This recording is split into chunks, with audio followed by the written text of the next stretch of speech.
Hello, hello, hello.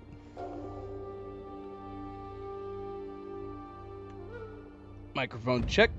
Check, check, check. 1, 2, 3.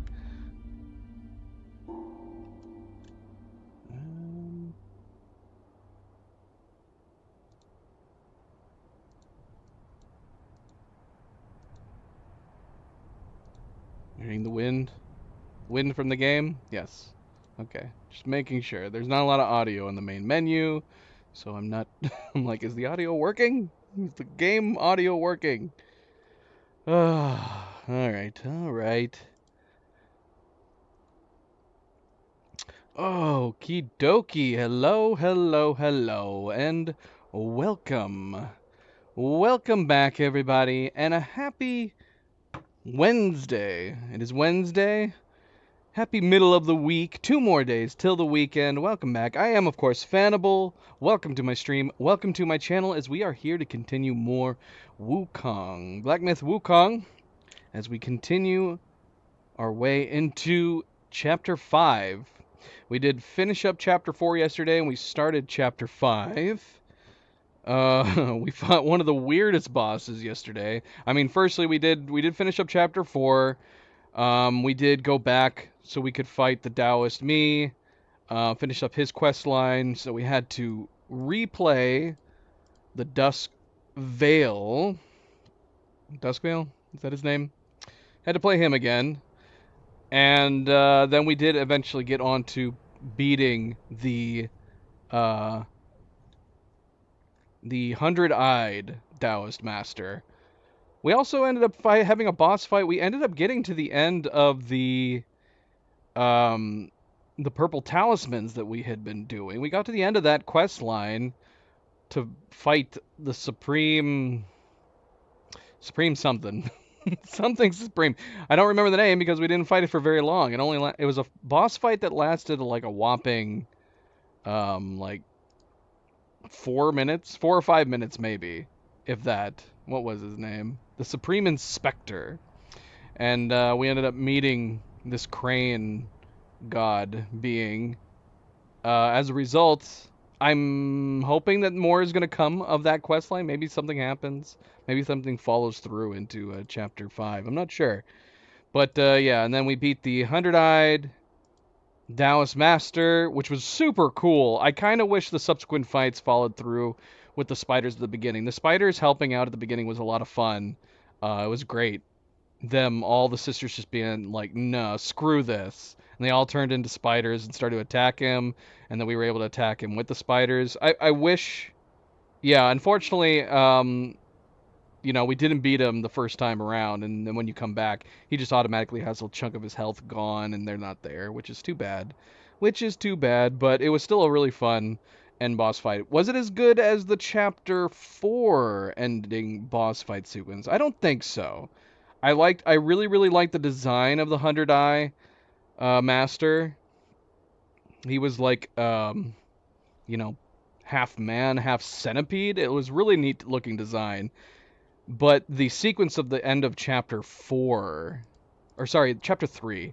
Ugh, I'm gonna keep doing this. The Chapter 3 ending boss sequence I liked a lot better. Even though I like the design of the Chapter 4 end boss. Because the Chapter 3 one had the 3 different phases. It was really cool fighting him in the first phase, and then getting shrunk down into the bag, and then fighting the Macaque Chief for the second phase, and then going along his, like, his figurines to fight him in that final phase was really neat. It wasn't an overly complicated boss fight, a set of boss fights, but it was a lot of fun. Having said that, I don't know. It's hard to say. I think I still might have liked Chapter 4 more overall, though. I don't know. I'm going to have to weigh on it. I almost kind of feel like I need to go back and replay the chapters to have a real final say on which chapters are my favorite. But I really, really like Chapter 3, and I really, really like Chapter 4, so I don't know. But, of course, we are here to continue Chapter 5. We fought the 2 giant heads. That was the last thing that we did. We ended up rescuing Ping Ping, the fox, that turned into a small woman afterwards.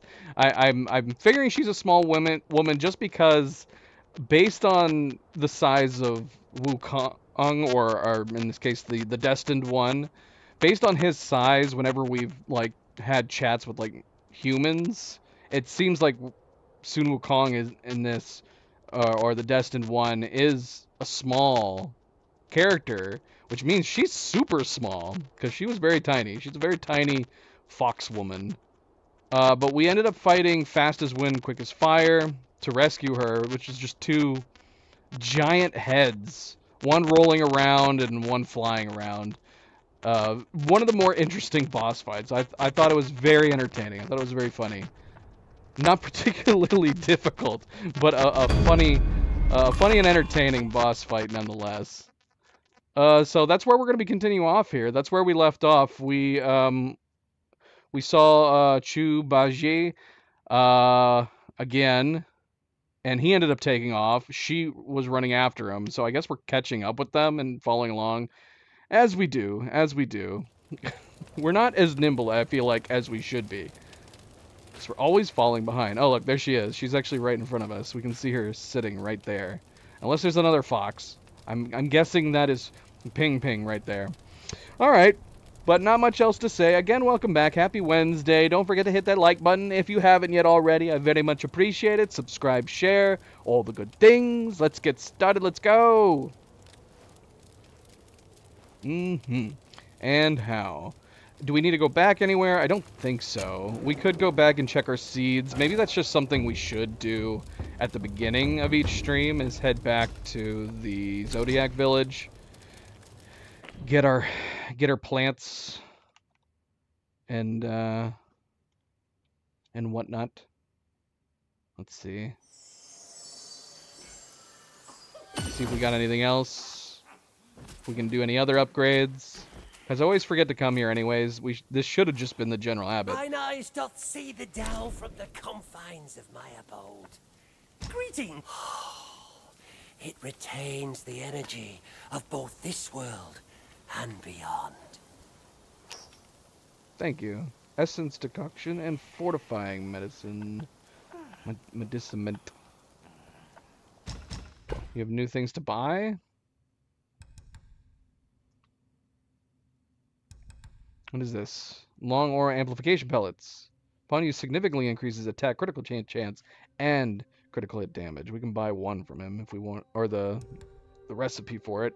Wonder how expensive it is to make. Can we tell that before buying it? Examine?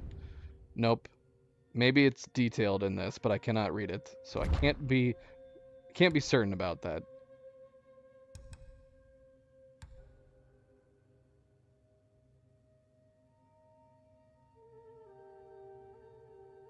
I wouldn't mind having this as a backup. It basically would be... I mean, this only costs 1,080. He's got 3 of them. And apparently I've already got 1. So, I mean, this wouldn't be a terrible potion to have if you were... If you were, like, in a close boss fight. And... you needed just that extra bit of heals. Let's see here. Yeah, we'll go ahead and buy them, right? We're rich. We're rich.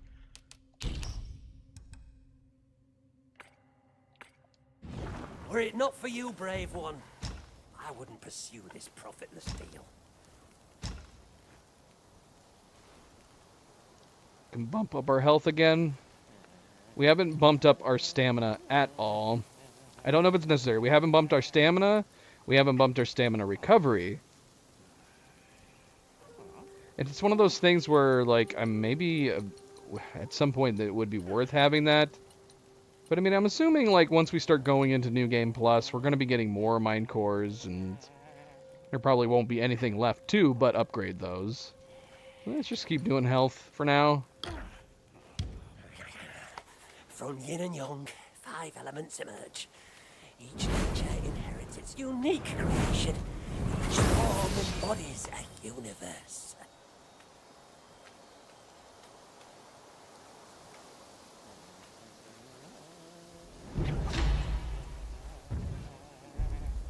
What does that put us to? 675?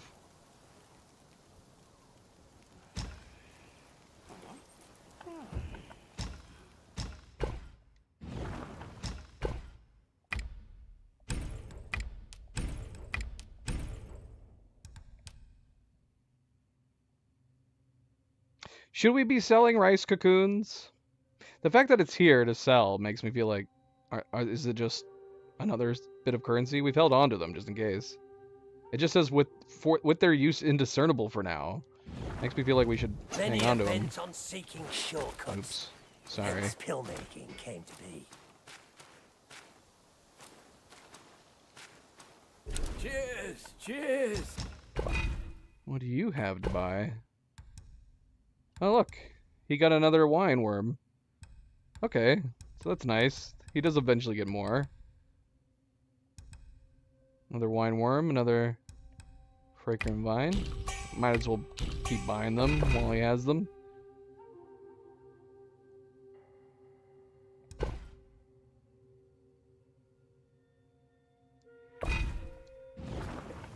Fancy doing anything? We haven't picked up any other ones. The one we just bought is the only one we still currently have. I really want to upgrade this one so we can get our 3rd on the coconut wine.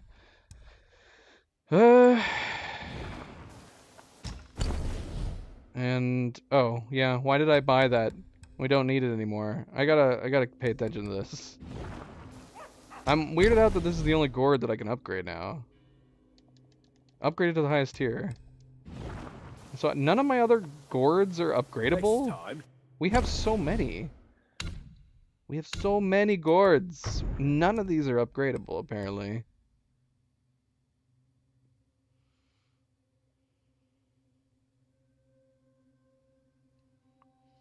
Now, is this pointless?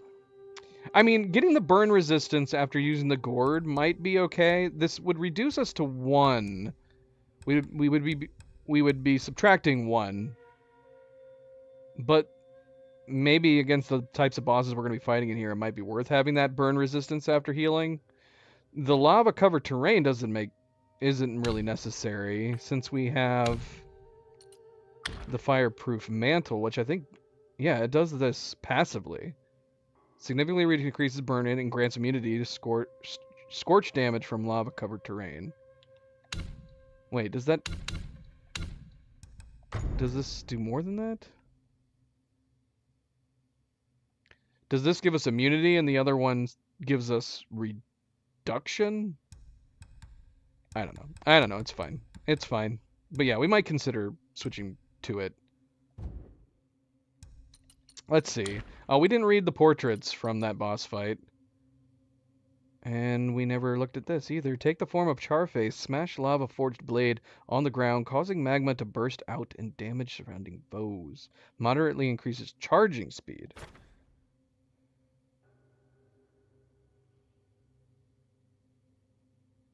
Okay.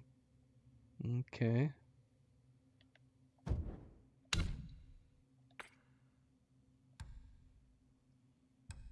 We picked up this. Upon use, considerably increases maximum mana for a long duration.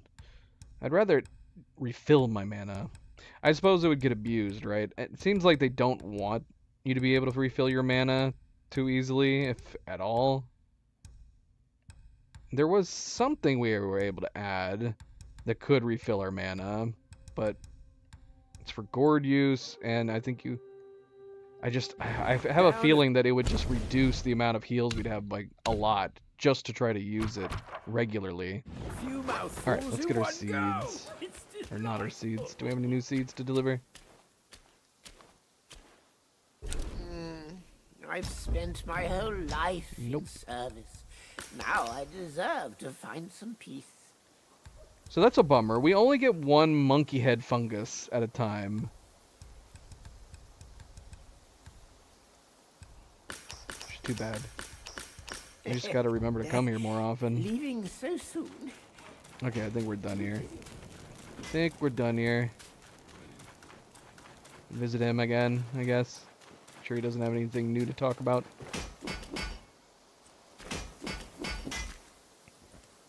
Back so soon.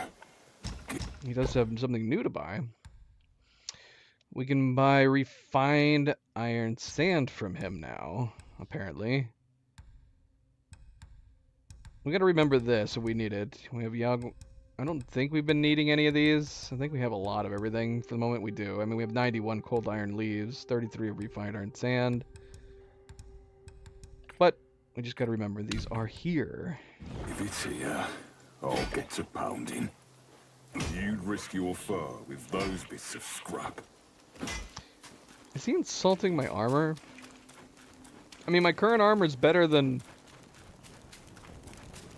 the armor he uniquely had for us.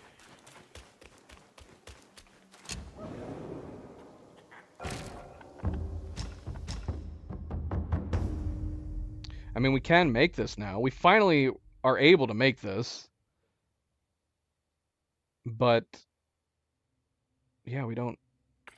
It's significantly worse now. Unless you're, I guess, unless you use rock solid a lot, which we don't.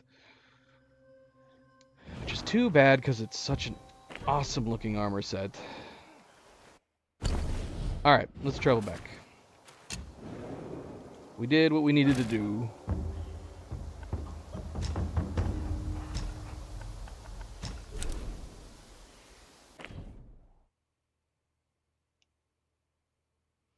Let's read the entry on these floating heads. I guess one floating head and one rolling head. Wind and fire.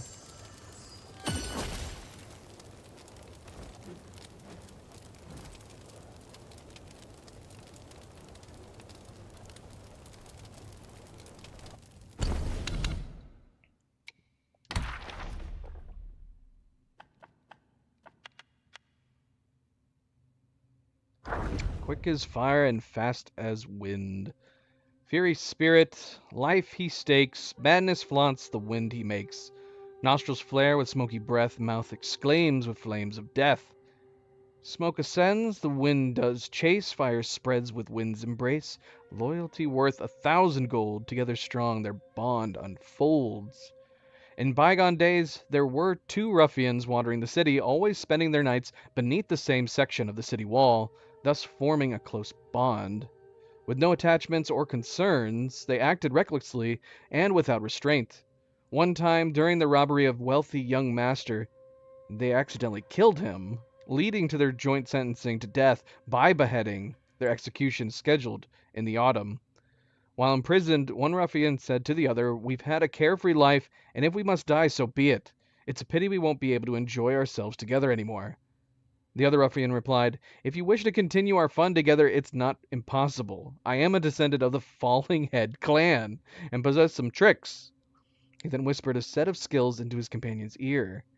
Come autumn, the two were beheaded in the public square. As the executioner sprayed wine and swung his blade, their heads fell to the ground but suddenly flew up into the air, much to the astonishment and cheers of the onlookers. Afterwards, the two heads flew into the mountains and became Yao Guais, one named Quick as Fire and the other Fast as Wind. Why was the one rolling around then if they were both able to fly? I guess that's how they entered the scene. The one did not do much flying in our fight. Also, were they that big? Their heads were huge. I know the Destined one is not a large monkey, but they were huge. Were they always huge, or did their heads increase in size after they were beheaded? I don't think that's something we will ever know.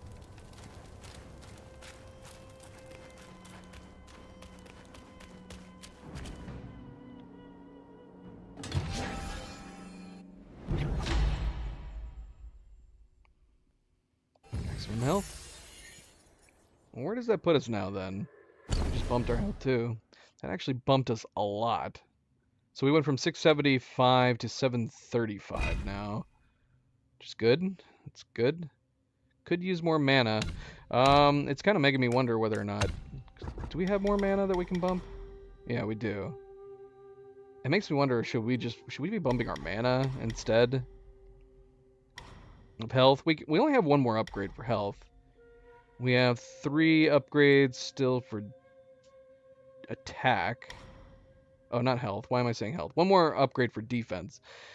But yeah, we haven't not been upgrading mana at all. But yeah, that's where I'm kind of coming to. Is it better to bump our mana or our attack? What is our attack right now? 96.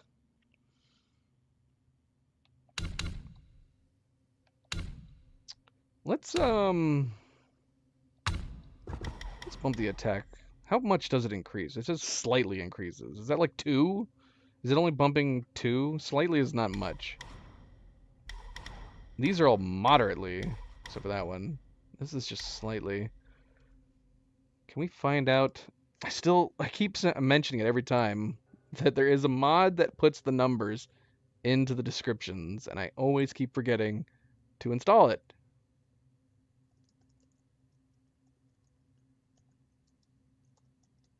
Let's just double check before we do it. Okay, so it is only 2. So we would need to bump this twice if we wanted to put us at a nice even 100. You know what? Let's do it.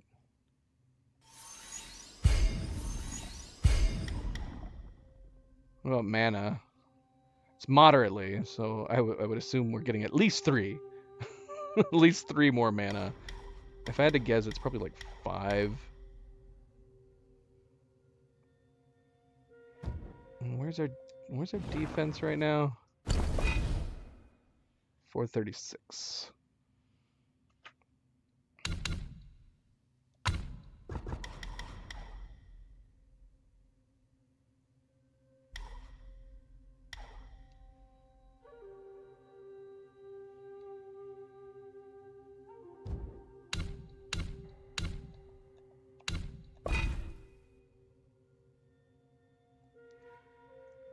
The problem is that it feels like it's not going to make enough of a difference to matter, ultimately. Then maybe we shouldn't worry about it.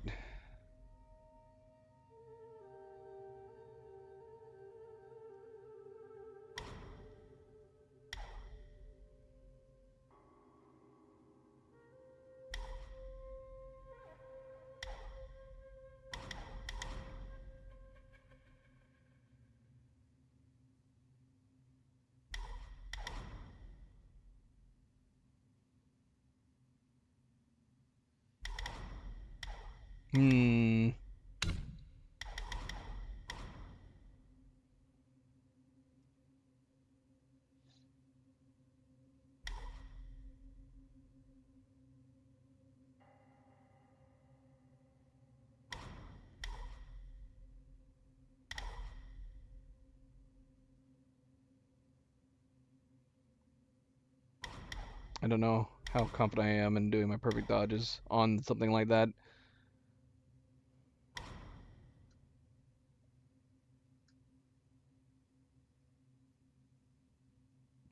We never did determine the secondary damage.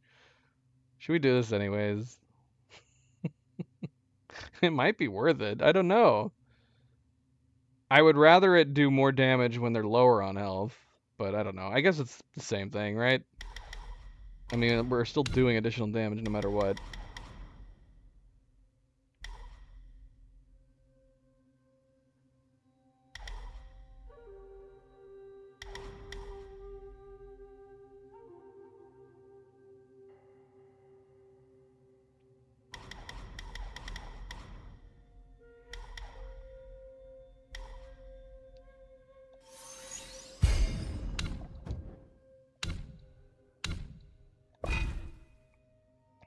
Alright, that's fine. That's fine. Wasting too much time looking at that screen. Ping ping. What secrets did Master Pig whisper to you just now? I've let go of our blood feud, but he still holds so much hostility. My brother's minions are everywhere. Stay close to me, kind monkey. Brother and I used to play around there. The Valiant Six had their ways of amusing us. What fun we had together.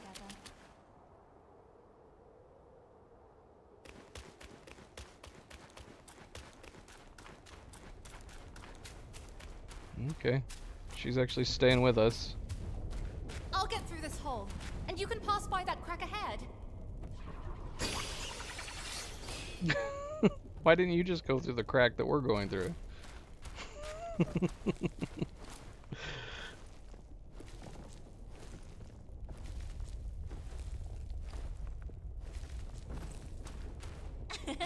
My paws beat your feet.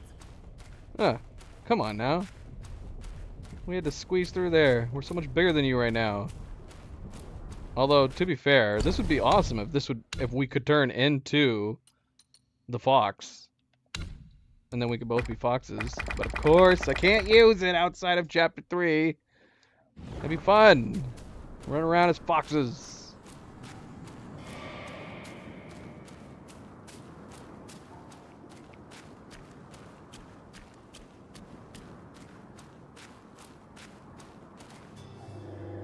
That's Father.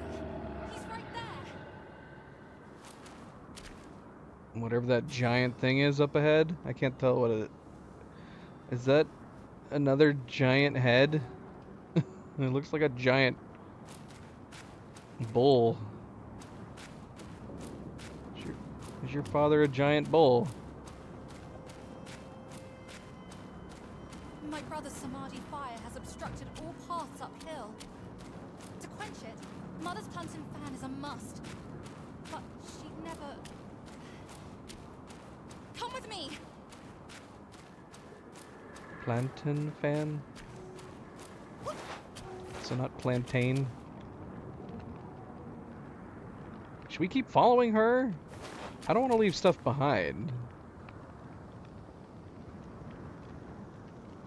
I mean, yeah, I know we should follow her, but if there's like side paths or anything, I want to check them out. Can we go up here? There's some will up here.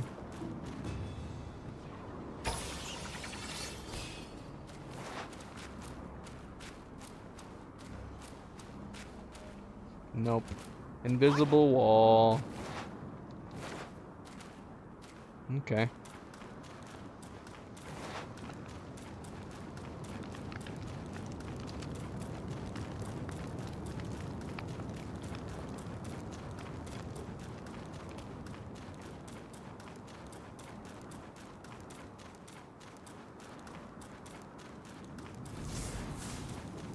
Down this cliff, there is a secret passage to her palace. She should be there, but she'd never give you the fan to be used against her precious son.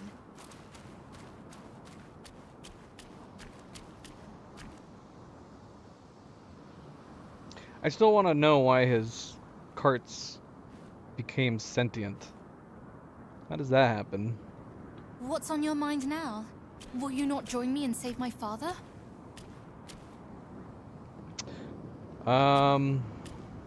Sure. Does she not realize we're mute? Is she expecting an answer? How do I jump down here? Do I just start... What do you want me to do? Please keep up, kind monkey. We mustn't delay. I'm right next to you. What do you want me to do? I guess I'm jumping. That would be a death sentence any other time in the game. Got it. Yeah. Quite nearby, there is a deity we can turn to. One said to be Mother's old friend. If we could persuade him to come along, maybe he could talk Mother into giving us the fan. I'll go find him. Be careful out here. More friends would be good. She's not coming, apparently, though. We once again have to take the hard road. And she's able to bounce around.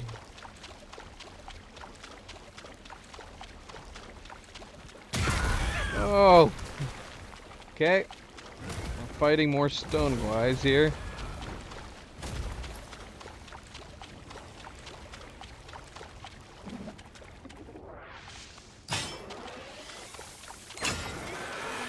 Doggone it. Ironically, I was just thinking about doing that upgrade, and then I didn't do it. Ah!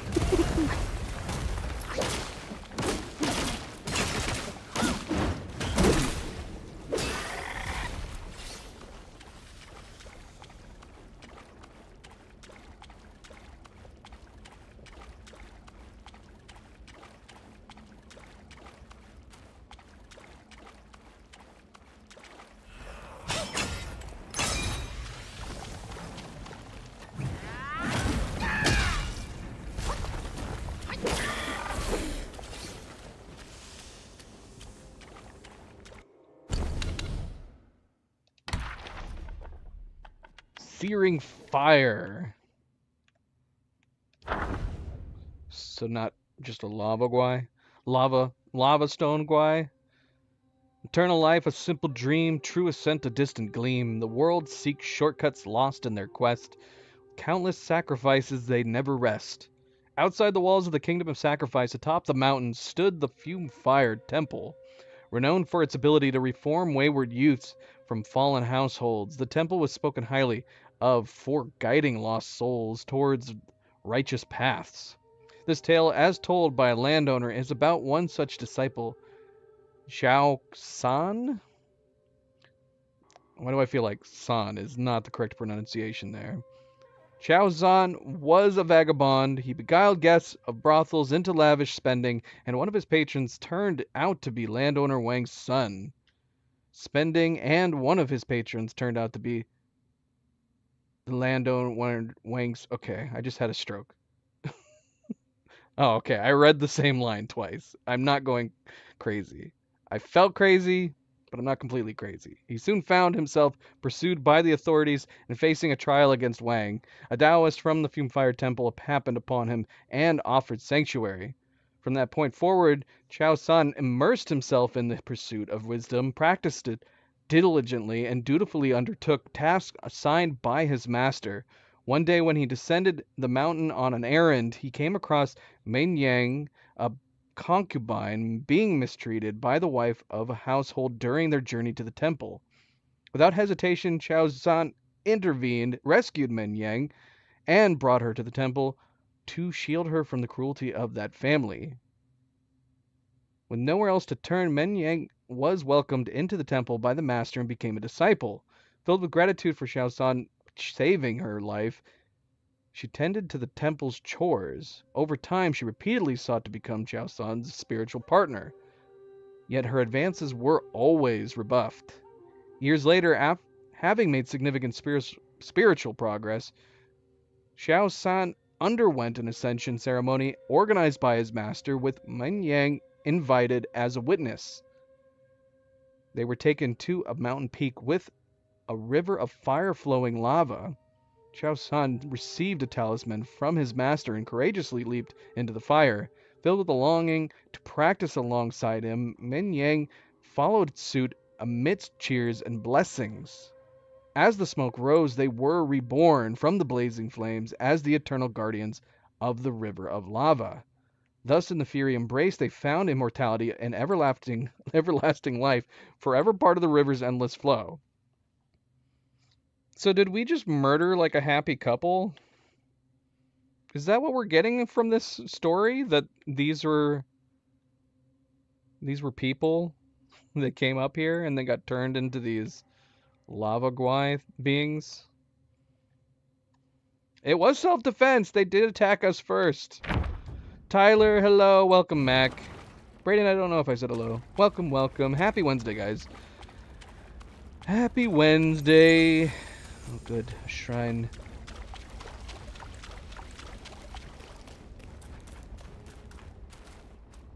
But not before we're fighting something here. Oh my gosh. What are you?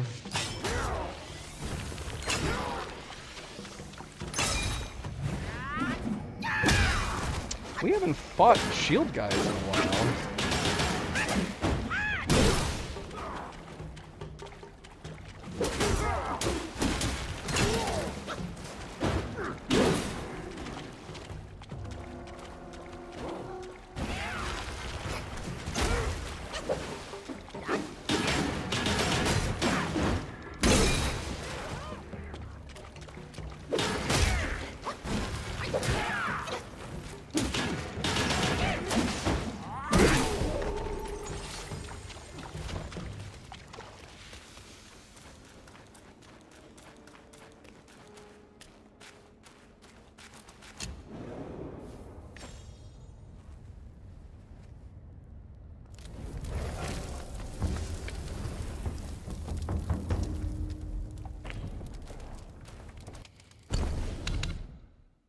See what that was. The Earth Rakshasa. Round eyes that gleam so bright, a body drenched in blood's light, with a 7 treasure hat adorned, a sincere heart, though face is scorned. She's covering up his face. Doesn't like the way his face looks. The land Rakshasas are descendants of the sea Rakshasas, born during their exile. Due to the different will of their new home, they did not grow to the enormous size of their ancestors. Despite this, their loyalty to the Rakshasa lady remains as steadfast as that of their forebears. They strictly adhere to the precepts set by the Rakshasi, diligently practicing their arts and shedding many of their old vices. So are these Earth Rakshasa or Land Rakshasas? Maybe it's interchangeable. There are many folk tales about the Rakshasas being fond of eating human flesh, which is why villages near Flaming Mountains often send their elderly to the stone temple as offerings. In truth, the Rakshasas of Flaming Mountains do not eat humans. On the contrary, because their immense strength can easily harm mortals, the Rakshasi gives them specially crafted heavy shields and instructs them to focus more on defend than attack. However, if pushed to their limits, they will still unleash their fire-breathing abilities. So what's happening to the elderly then? People are sending their elderly in to be eaten by these guys, but they actually don't eat humans. Are they just befriending the elderly, or are the elderly just starving to death after being sent to the mountains? It's horrible. Even though the Land Rakshasas have made many changes, people still scream and flee in terror at the sight of their fearsome appearances. But from the perspective of the Land Rakshasas, aren't those screaming mortals just as terrifying? No, I think they're more terrifying. I'm just imagining the elderly being sent, and this is probably what they've been raised. Like, as soon as you become a certain age, you come up here and you get eaten. It's probably considered an honor. And then they get there, and they're like, okay, we're here. Eat us. And they're like, oh, sorry, no. That was a lie. We actually don't eat anybody. Oh. Well, what are we supposed to do up here? I don't know. Chill out by the lava? And they just die of old age. Or starvation. Ah! More of the happy people that have came up here and turned into lava people. Let's imagine these two are the couple we read about. This doesn't seem like a happy existence, but I don't know, maybe they enjoy fighting random passerbys.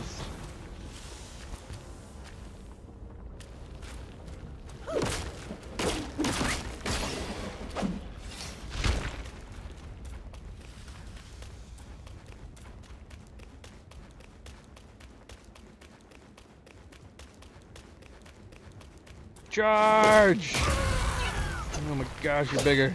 I like the little ones better.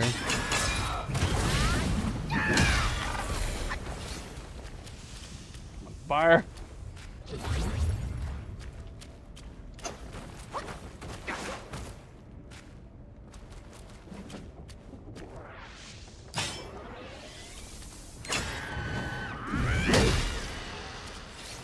Oh no! Oh my gosh. Okay, we can go down there, and there actually is an enemy down there too. Okay, so since we're running that fire, I'm assuming this is an area that we can actually run on. But is this basically grants... No, I mean this grants immunity too. Grants immunity to scorch damage from lava-covered terrain. I don't know. So yeah, I don't know what the difference is between the two items. I think you would just run one over the other. Is there a possibility that we could have missed this one? I don't even remember where we got it. Should we jump down there? Or should we wait and come back over there when we get closer?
What the hell is that?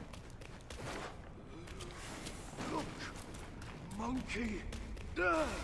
What? Who said that?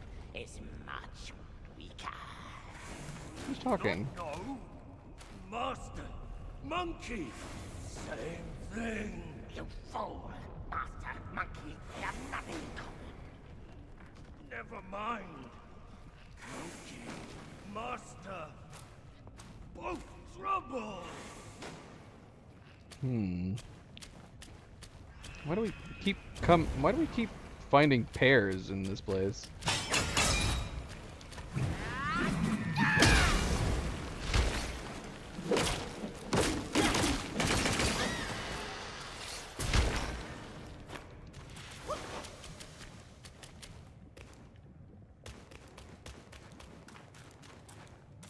Yeah, it does seem like we're not getting any consequence from running on this at all.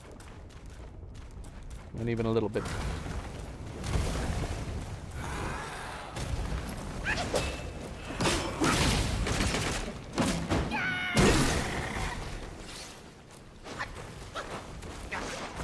Hold on, how did we catch on fire before?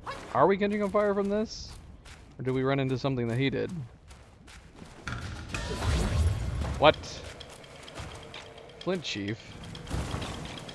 We can target his arms and his main body.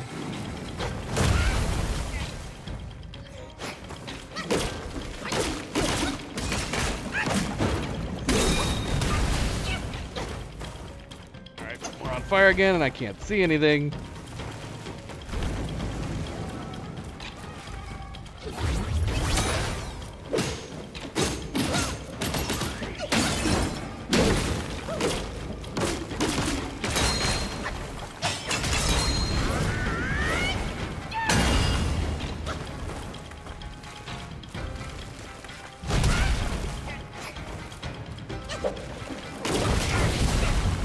Okay.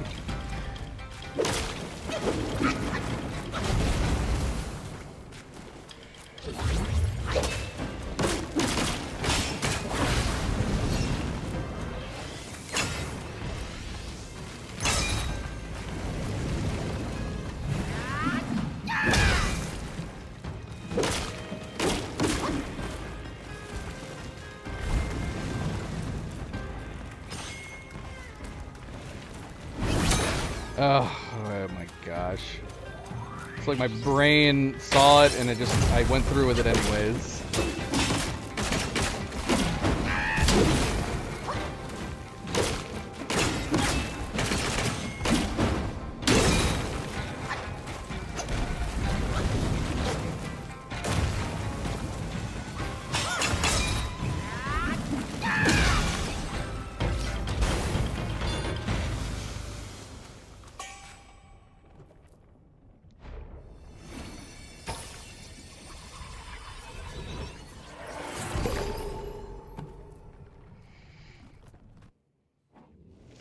Flint Chief. Divine fire crafts a wondrous device. In the depths of the flame pool, it hides from eyes. Foes arise with swift, fierce might, and the clash its grandeur shines bright. When it comes to the spoiled red boy, the most inflaming mountains, it has to be the Keeper. However, Red Boy didn't always appreciate it. Much like his parents, the Bull King and Lady Rakshasi. Oh yeah, the Bull King. So I guess I should have known. As soon as she said that this is her brother. So she's the brother of the Red Boy? Or, she's the sister of the Red Boy. And we're trying to convince Lady Rakshasi to help us. And so yeah. That giant thing, the Bull King. I took the Keeper's efforts for granted. After all, he was not one of the family, and regardless of how much effort he put into others, he was still an outsider. So is he adopted? Is he an adopted one? Because isn't Red Boy the one who made all the carts? Am I remembering that right from yesterday? The carts, Red Boy showed promise and then made all the crazy sentient cart things.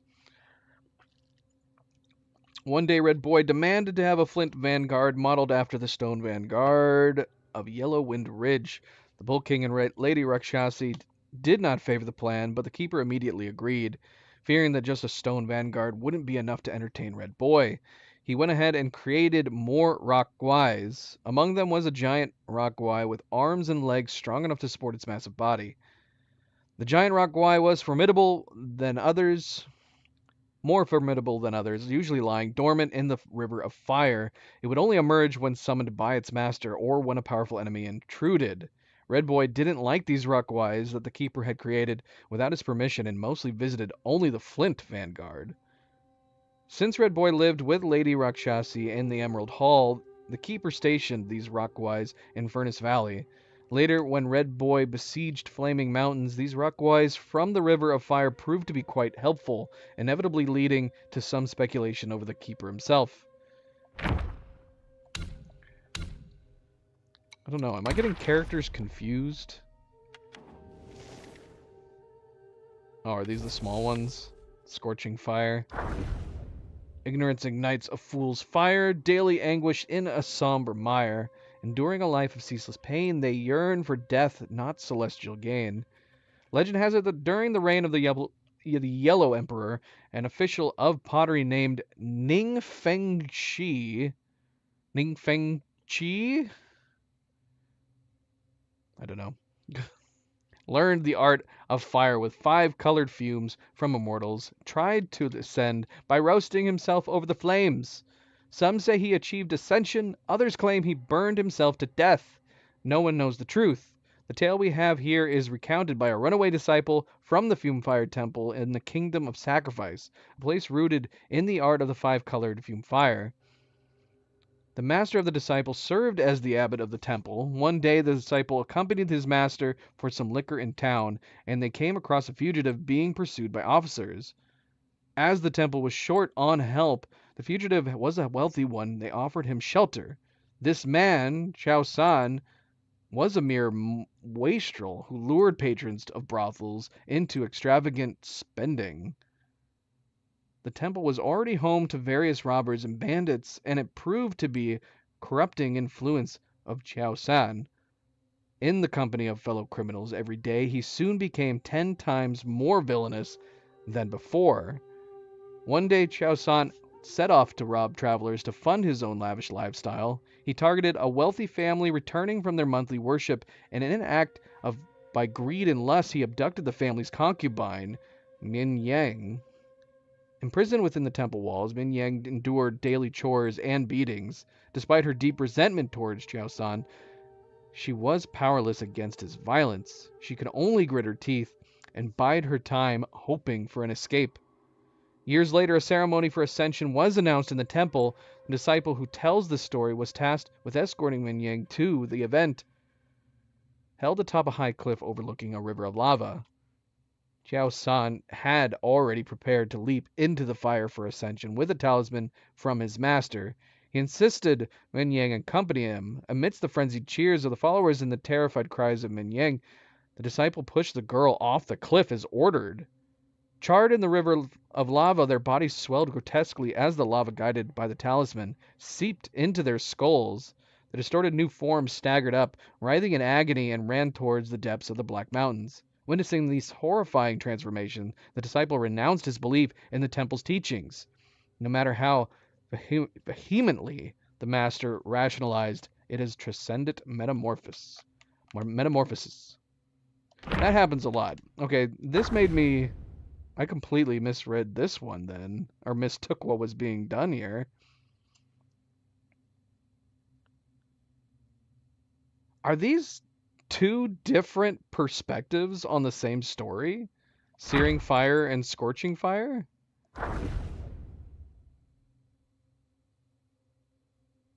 They seem so different in the outcome. This one says, years later, having made significant spiritual progress, Chao San underwent an ascension ceremony organized by his master, with Min Yang invited as a witness. They were taken to the Mountain Pink with a river of fire flowing down. Chao San received the talisman from his master and courageously leaped into the fire. Filled with a longing to practice alongside him, Min Yang followed suit amidst cheers and blessings. That's totally what this is. These are two different tellings of the same story, but very different in how it was appearing to have happened. What? One was a horrible outcome, and one was like, yeah, good job. We were meant to do this. We got a Samadhi fire crystal from him. An opaque and bright crystal leapt from molten stone and imbued with the power of the Samadhi fire. This can be used in crafting weapons. What weapon can I craft with it now? And fire dates. Originated from the southernmost regions of the land, the flaming mountain species was planted by Rakshasi herself. This can be used to make medicine. MP, welcome back. Happy Wednesday, happy midweek. Look at us walking on lava. And we got his spirit. Which is where? Here. Take the form of a solid black rock upon the foe's strike to deflect them. Slightly increases 4 Bane resistance. That could be good too, depending on what slight is, because slightly could just be 2%. Maybe, or 2 points. I don't know. I don't know what the percentage is. Like, are those percentages? Maybe not. They might just be points.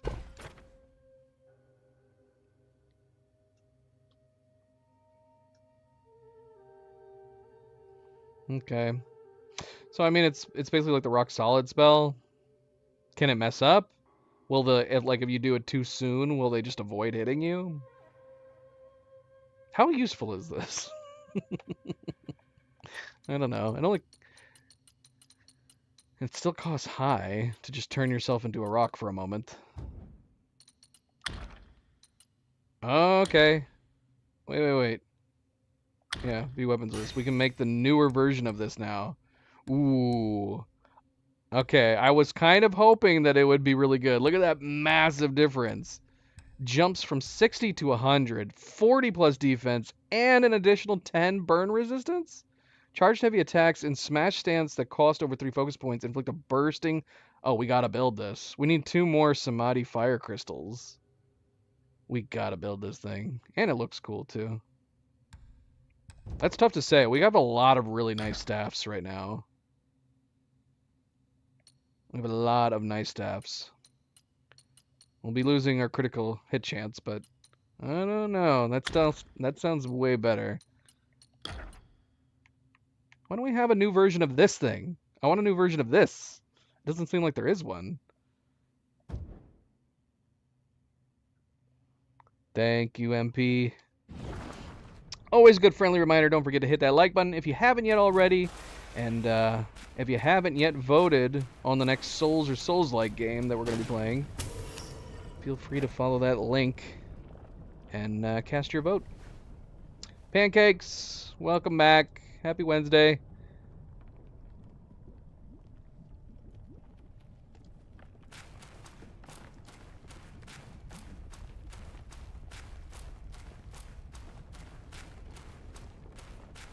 Can we get hurt by going under this, or are we protected from these little waterfalls too? It's just like a nice hot bath. If you were immune from this, could you get clean in a nice lava river flow like this? Just burn the dirt off of you? I don't know. You would still end up getting ash and burn from you too. But maybe it would be cleansing.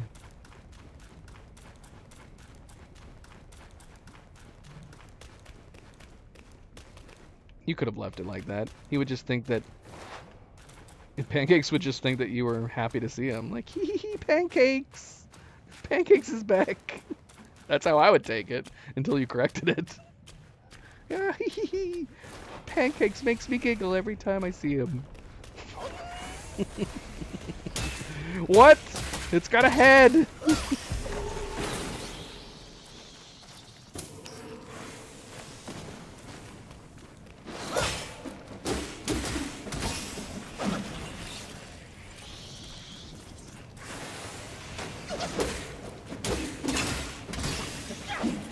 Alright, there's way too many of these hanging out. We're gonna go down here and kill whatever this thing was down here. I think there might have been a chest beyond him too. Flame ore. The ember has fallen into the mortal realm with the brick from Lord Lau's 8 trigram furnace? What does this do? It's gotta be what do we need that for? What can we build with this stuff? The Flameling. Flamling? It looks like Flamling. But we're gonna call it a Flameling. Amidst joy, a gentle spirit gleams. In anger, darkness sows its schemes. Beneath the earth's silent foe, flames within slyly aglow. Ancient texts speak of flame ore, bearing a resemblance to cinnabar ore, but being non-toxic and more potent for pill refinement. Its sought-after properties for enhancing both yin and yang energies attracted many pill crafters. Yet this rare substance of the mountain spirits remains elusive and priceless. Then there was Cheng Ming, a man obsessed with oddities, scorned by his family for his poverty. Learning that the flame ores were formed within flamelings, he set out to profit from it. Selling all he had, he plunged into the mountains, fixated on capturing a flameling. During days turned to weeks with no news, save that his makeshift shelter mysteriously burned down. Raging at his misfortune, he saw a large red worm emerge from the ground before him, half buried, half exposed, with the innocent face of a child, much like a disciple of Guan Yin's. Startled by Cheng Ming's fury, it wept. Cheng Ming shouted to scare and silence it, but it only angered the flameling, who swiftly burrowed away. It was only then that Cheng Ming realized it was a flameling. He leaped about, hoping to lure it out again. Finally, the Gwai, annoyed perhaps, burrowed out and struck him with a fireball. The clothes and skin off Cheng Ming caught on fire, and he rolled on the ground in pain and despair. He broke down in tears, realizing that he couldn't seize the flame orb by himself. Then, amused and curious, the flameling drew near him. For this one time, Cheng Ming chose to be brutal and resolute. He smashed its head with a rock until it was completely shattered. That's so sad. So it's like, oh no, I hurt him. He comes out, sees if he's okay, and just gets smashed in the face. Cheng Ming continued this merciless act and harvested plenty of flame ores, but he kept his methods a secret.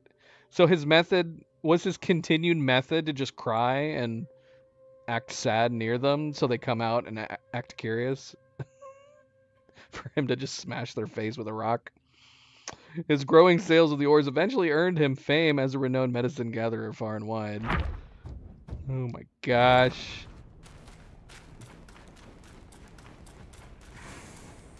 Who's this? And who's that? Who's this? It's a flameling with arms.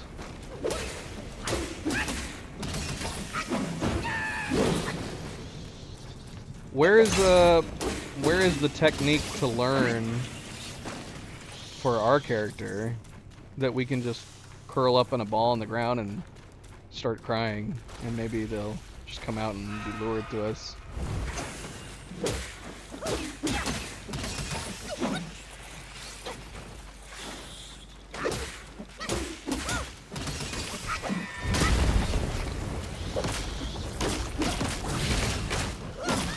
And we're on fire.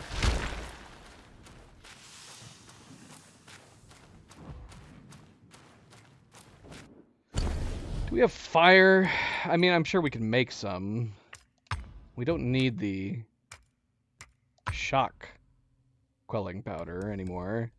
At least right now. Do we have fire ones?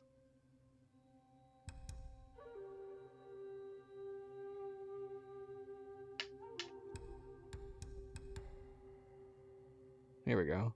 We only have one. Body cooling powder. Upon use, instantly removes burn state, significantly increases burn resistance. We need to build some of that if we have the recipe.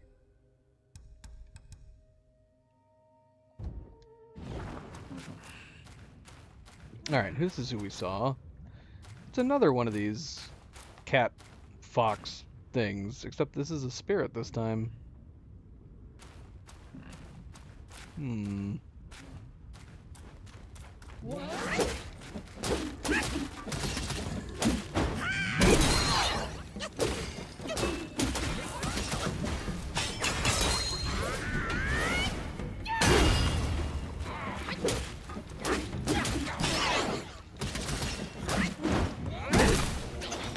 Oh, don't sit on me. What the heck?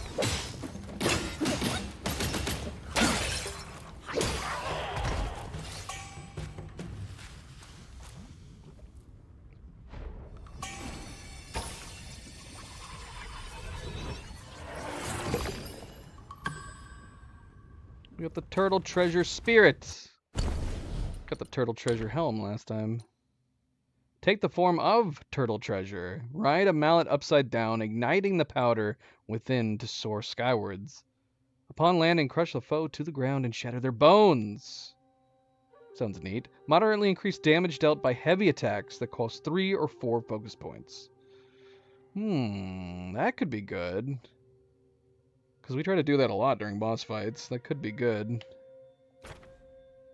This sounds cool, too. Let's see. I want it to be hard to get off. It takes a little while to charge up there. Could try it. Lose our defense.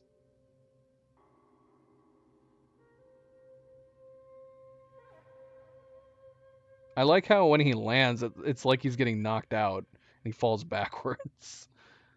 Ugh. All right, let's try it.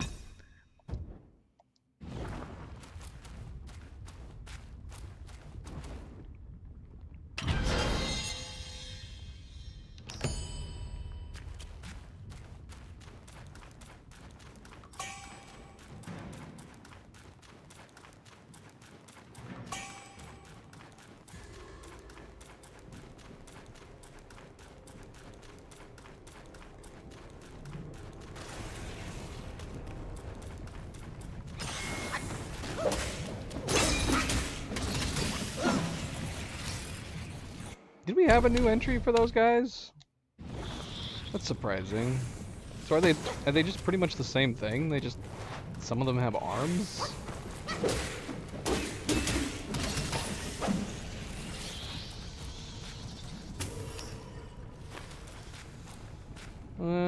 Looky what we got going on here. Is that a cart? Is that an inactive cart? Well, who is this then? Who are you? You look like the macaque chief.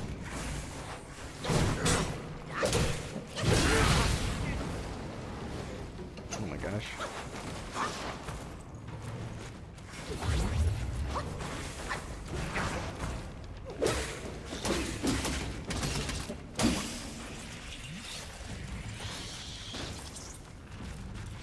Okay, he's stuck there. I want to kill this other guy.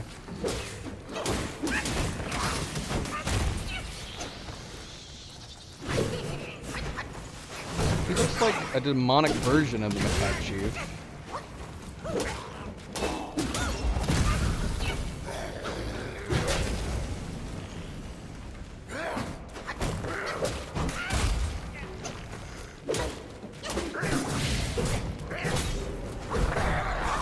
Whoa! Alright. Easy there, easy there.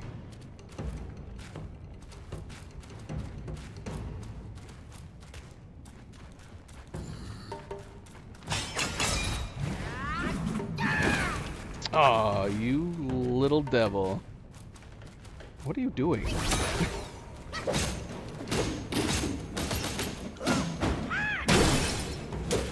What do you mean? Should I not be doing anything with this cart right now?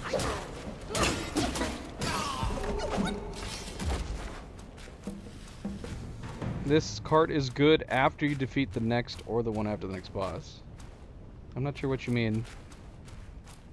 Should we not do anything with it then? Should we wait?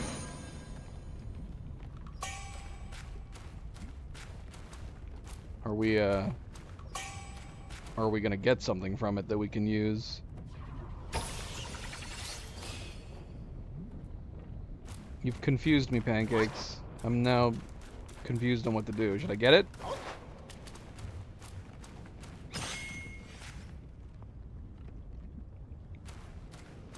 Waiting on Pancake's reply.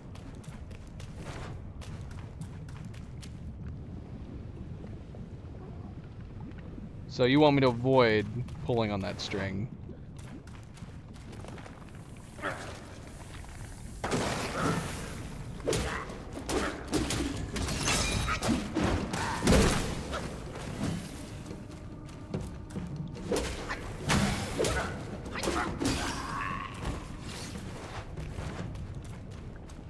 Okay, we'll come back then.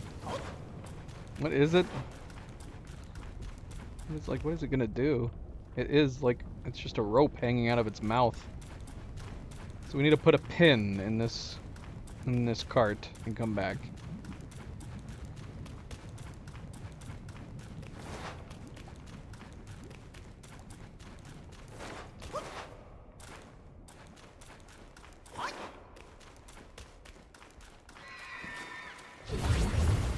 What?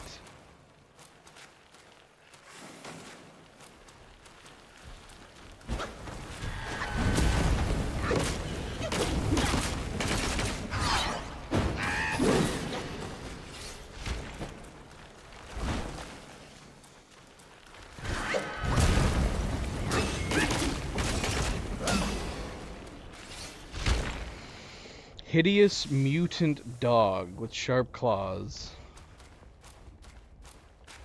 Goes after a small child? What?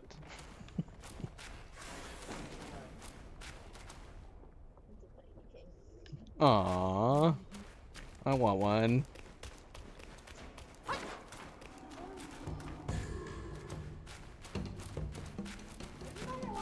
There's another one?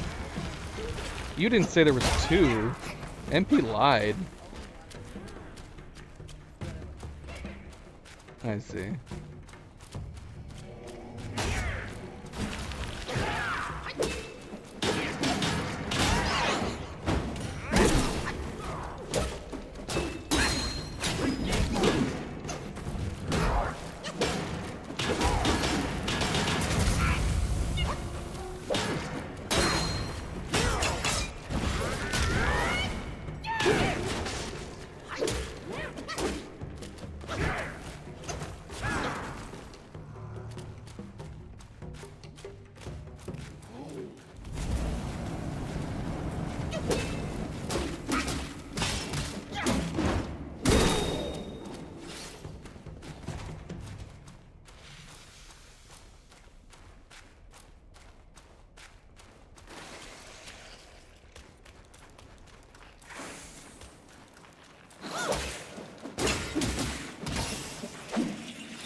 Did we get that whale down there?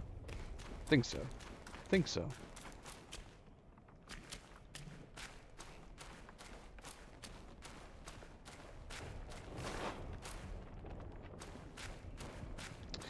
Alright, we got another spirit. We've been collecting a ton of spirits, man.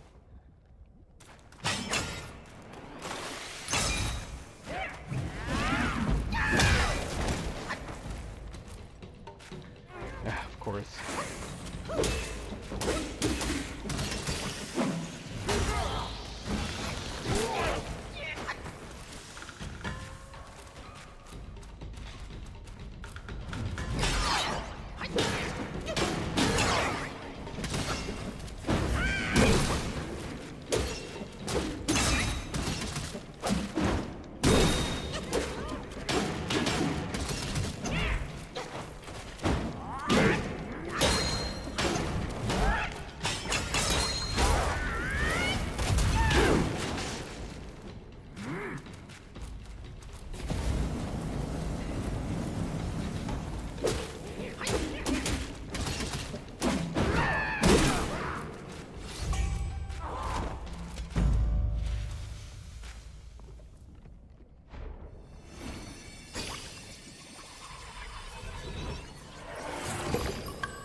I think kangaroos look like alien dogs. You didn't know they existed.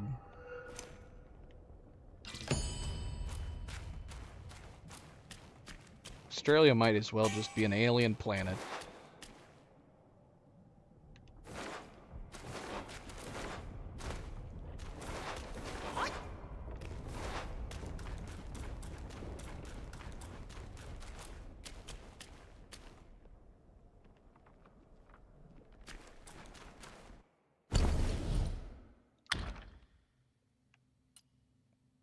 Earth Rakshasa. Take the form of Earth Rakshasa, thrust a heavy shield to smash the ground, damage nearby foes, then plant the shield to block attacks. Moderately increases damage reduction for a short duration after being hit. That's kind of a neat passive. So the moment we take any hit at all, we suddenly get damage reduction. So it lessens basically every single follow-up hit. I wonder if that would actually be better than the 20 defense we get from Wandering Wight.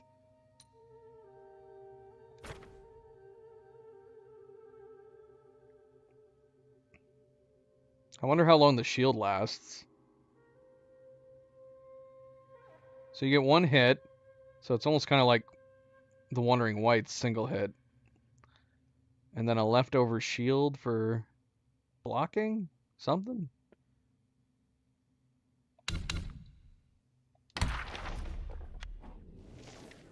Okay. This is the crazy winged thing that we fought. The demon macaque is what we're going to call him. Within the gloom, the monkeys roam, far away from their allotted home, ensnared in traps as troubles brew, and revenge's journey, what's cause, what's due. Centuries ago, the troops of the court raised Mount Huaguao once more. Upon hearing of the great sage's death, many monkeys left their home in sorrow and began searching for new sanctuaries for their practice. Given the great sage's past association with the Bull King, many sought his protection of Flaming Mountains. The Bull King hated monkeys as the great sage had betrayed him, yet he offered shelter to these distressed refugees. But life in Flaming Mountains was harsh, afflicted with scorching heat and frequent harassment from outer Yaoguais. Fortunately, the keeper of the land treated them kindly, providing food and support, and earned the trust of the monkeys. Soon, however, a plague struck. The monkeys' fur began to fall out, their skin festered with sores, and large black boils, horrifying and infectious, sprouted on their backs. The plague spread rapidly, leaving many in such agony that death seemed a preferable fate. The macaque chief, their leader, ordered the infected to be cast into the scorching furnace valley to fend for themselves there. Okay, so we weren't far off. Their leader was the macaque chief. The abandoned and dying, these monkeys cursed their former kin. As death neared, the keeper came and saved them with astounding cures. In weeks their skin healed, in months their boils burst and revealed dark wings. The keeper taught them to fly, accepted their loyalty, and enlisted them as his 10th ranked minions, named the Tenors. Their first task was to purge the camp of the macaque chief. Ruthlessly they slaughtered their kin, sparing only the cunning macaque chief, who managed to escape to an unknown fate. Which not so unknown now.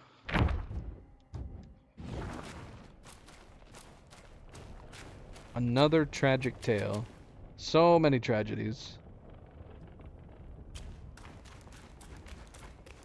Can we fall down here? Nope, we cannot.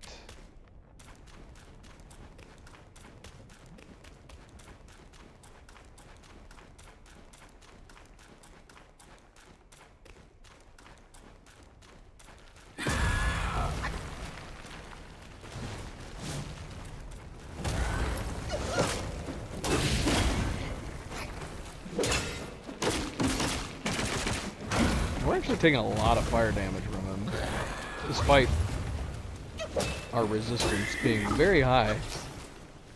Because it's a good thing we have it.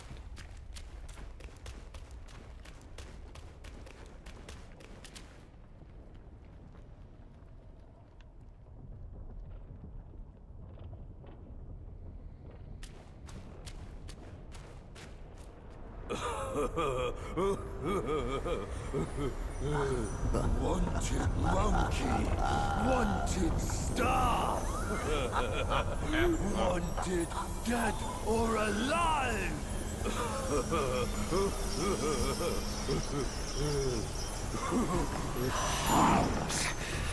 Intruders to the Princess Palace face death. I mean, it looks like there's 3 of them there, but we're only got 2 health bars. Ouch. Okay.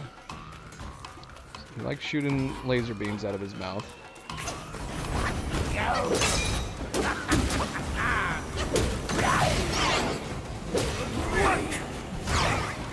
Dude's got Elden Ring spells, man.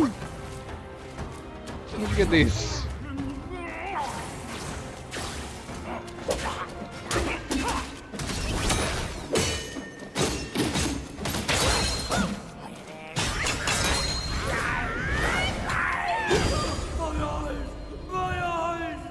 I'm blind. I'm also blind. What? Where'd he go? Ah! Who's this? Oh, this is Misty Cloud. Ah!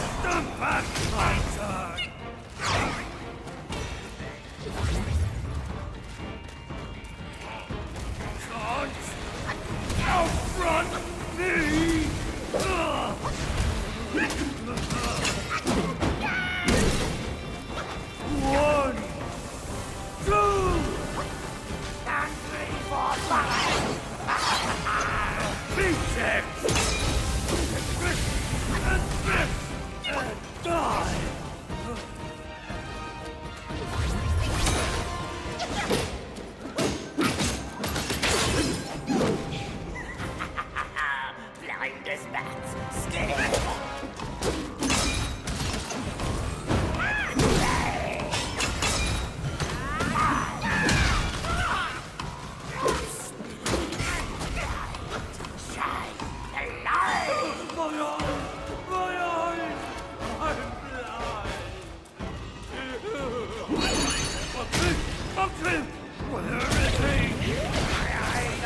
Yeah, that was a waste. If anything, it just got us killed. Alright, so I don't know if we need, like, running ground for that... For that one? But yeah, we didn't... I don't think we did anything with it.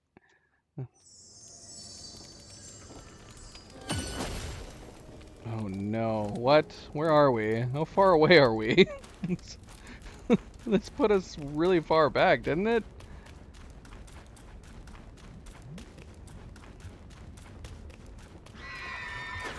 Oh my gosh. We are really far back. Why? Why? Does Game Science just have certain bosses that they're like, they'll probably beat them in the first time they meet them, so we don't need to put a checkpoint. Look at how far back we are! Ay.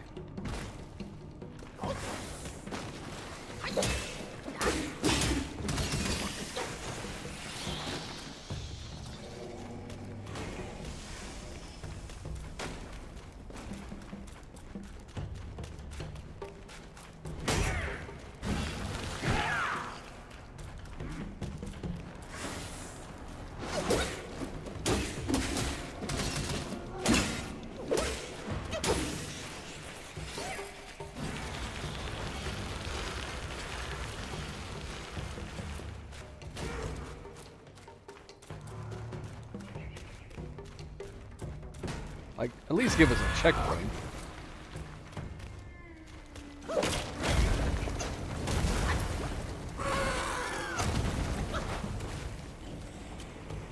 Is this thing gonna follow me in if we go in here? Oh, waste of health right before we're about to get into the fight again.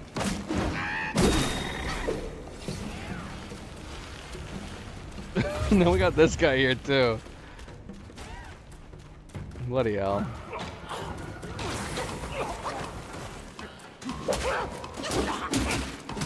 Now here comes a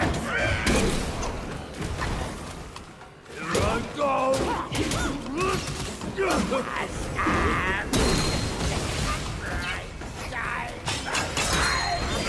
Oh, come on. What a waste.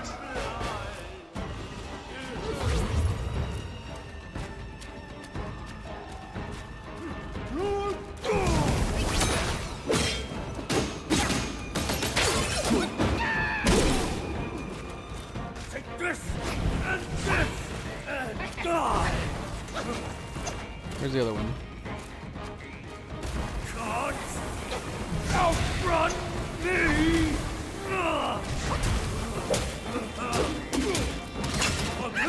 Mountain! Where is he? My eyes are on him! Stand back, my turn! Ready? Smoke! Oh, yeah. Excellent. Excellent, excellent, excellent. Okay. blind as bat.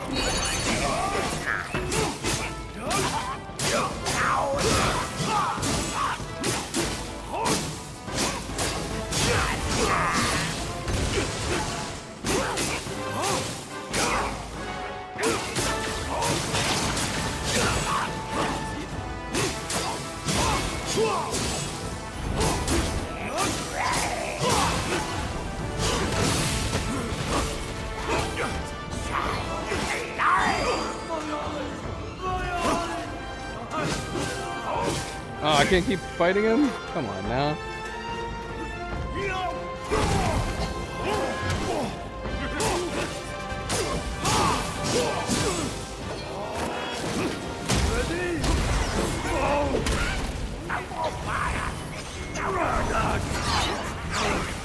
It's so good!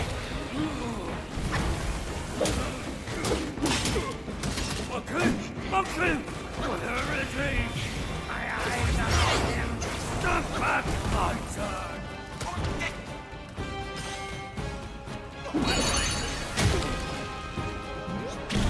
Ready? Smoke! I don't know. I don't know if it's worth it. It's so good!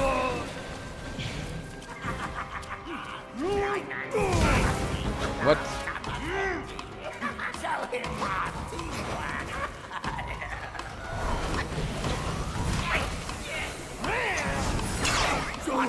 Show him that!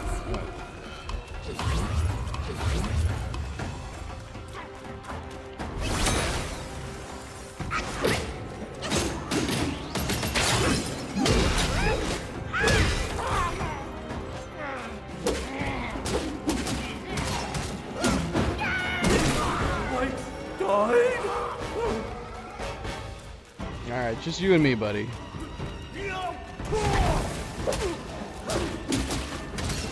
One, two, no more, no more. Okay, whatever it takes. Stand back, Hunter. Can't outrun me.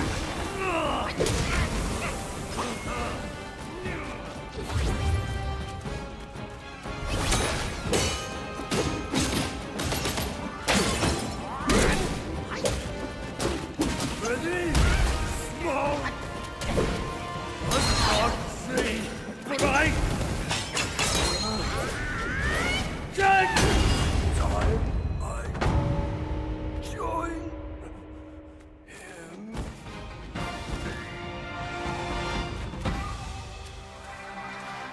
Oh, we got a spear from them too. How's that gonna work?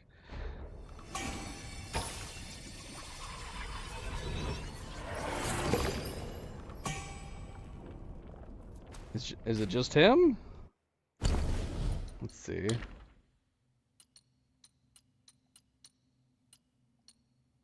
Take the form of Misty Cloud and wield an incense bunched to whip the foe. Then take the form of the Cloudy Mist and unleash 3 beams of light to bash them.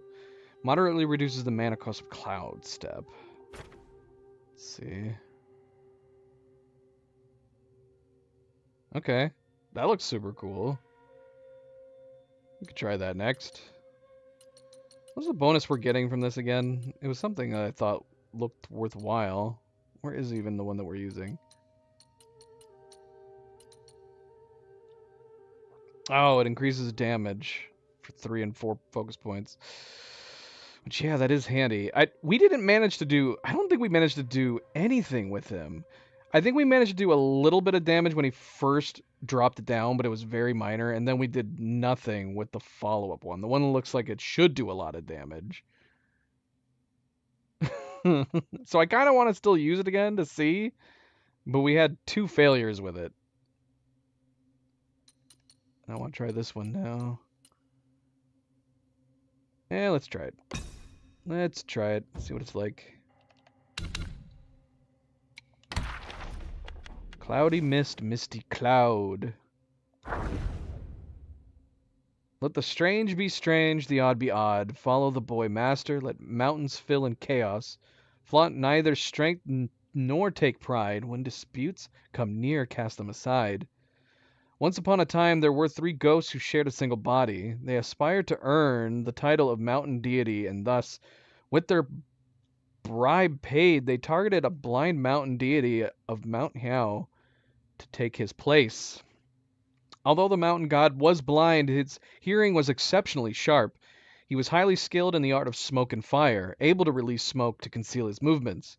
Whenever the 3 ghosts came to provoke him, he would immediately vanish in hiding. One time, the 3 ghosts combined their powers to emit a sweeping flash of lightning, forcing the mountain deity out of hiding. The mountain deity cried out, waving his incense sticks wildly. The 3 ghosts, being clumsy, couldn't dodge and got hit. Seeing their clothes catch fire, the 3 ghosts forgot about the mountain deity and started blaming each other. As they quarreled, a burst of laughter echoed from the cliff. A young boy with red skin and white hair sat there, watching them as if enjoying a show.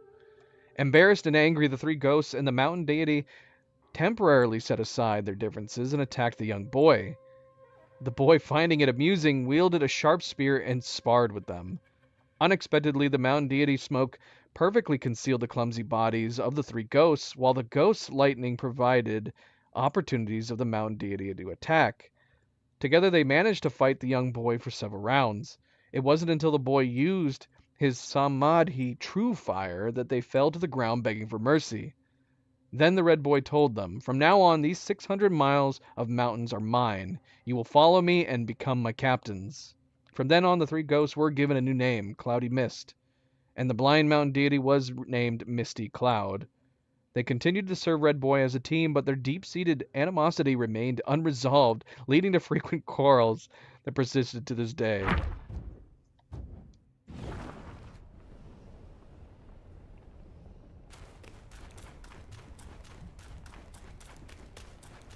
That's interesting. An invisible wall that actually shows like it's a barrier. I would actually be kind of okay if they did this for all invisible walls. Just had some unknown magical barrier. I don't feel like in a mythical magical realm it wouldn't need any explanation than this, and it would make it less annoying that whenever you try to go exploring you end up hitting an invisible wall. If at least it's acknowledging that there is some kind of force field preventing you from leaving. It's not over here, though. Only over there. No bouncing invisible barrier over here.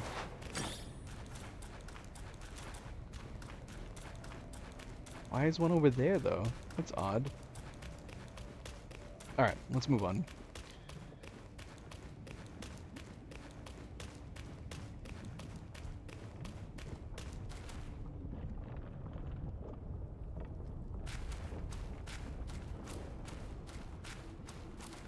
Pancake still here? I don't know, because we just fought this boss. He said the next boss or the boss after that. So I don't know if... I don't know. I don't know which is which. Maybe we'll be able to tell. Okay.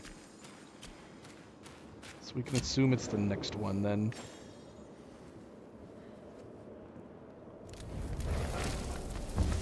At least we have a new shrine. Should we rest? We have a little bit of mana. We didn't use much. We didn't use much magic.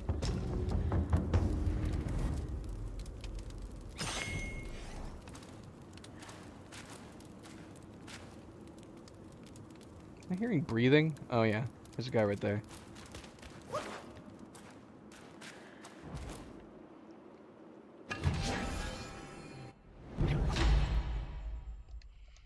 More mana. That puts us back over top. How much mana do we have now? 400. It's a nice even number.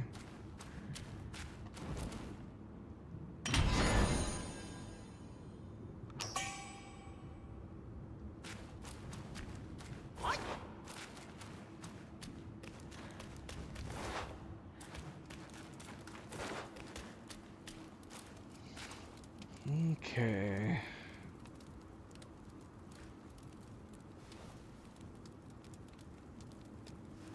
Got a few big guys. Are these new big guys? They look different. Guy definitely looks like he's holding a shield, though.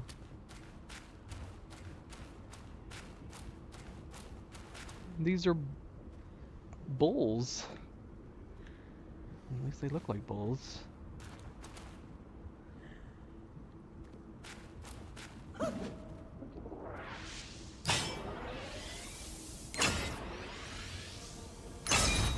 This palace is forbidden.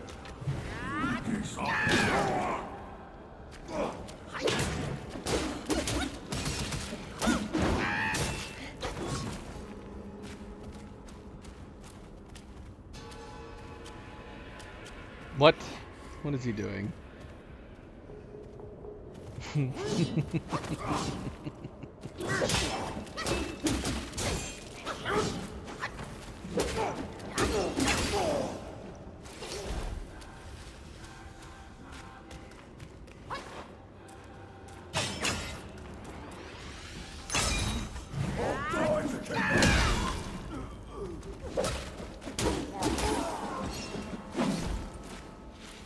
He shouldn't have turned down the shield. He went out for work that day, and they said, "You want to take your shield?" He's like, "No, I'm good with a sword. I never see any action anyways." Until today.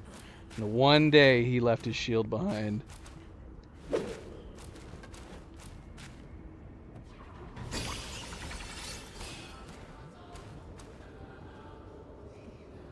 Should we wander around down here, since we can? What is this guy carrying? He's got like 2 maces.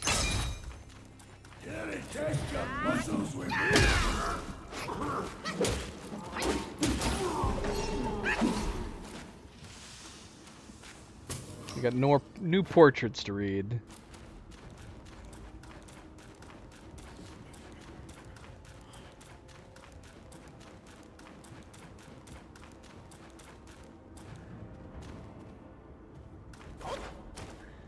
Hmm.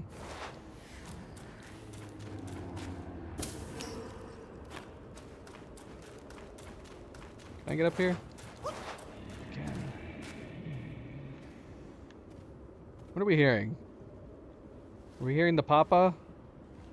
The Bull King?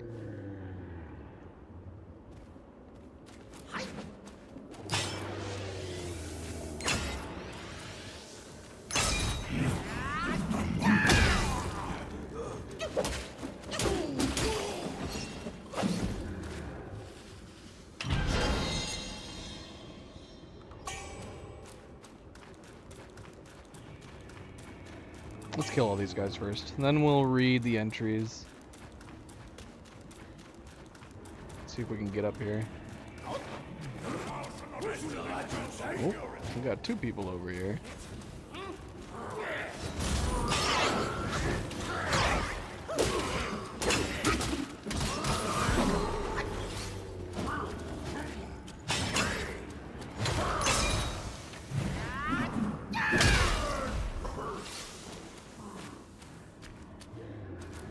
Okay, we've got some very large looking guys over here. That's not who's breathing though. Look at that dude. His shield's so big. Are we gonna fight that thing? Alright, hold on. Let's catch up on our journal entries first. Let's see. With the Bull Stalwart. In remote corners, evil shows its face, yet the good seeks the divine's embrace. Evil's end is found in fire's relentless glow, while the good is shielded, be it high or low. In a village beneath flaming mountains, the impoverished residents subsisted solely on rice cakes and wore nothing but coarse linen clothes. To appease the Yao Guais in the mountains for rain, they had a grim custom, sending elders over their 60s as offerings. We read about that already. But they end up going in for offerings and they don't get eaten. They just hang out. Old Chu, a Dao aspirant in his youth, only grew stronger with age, and his vitality hinted at a long life. Old Chu.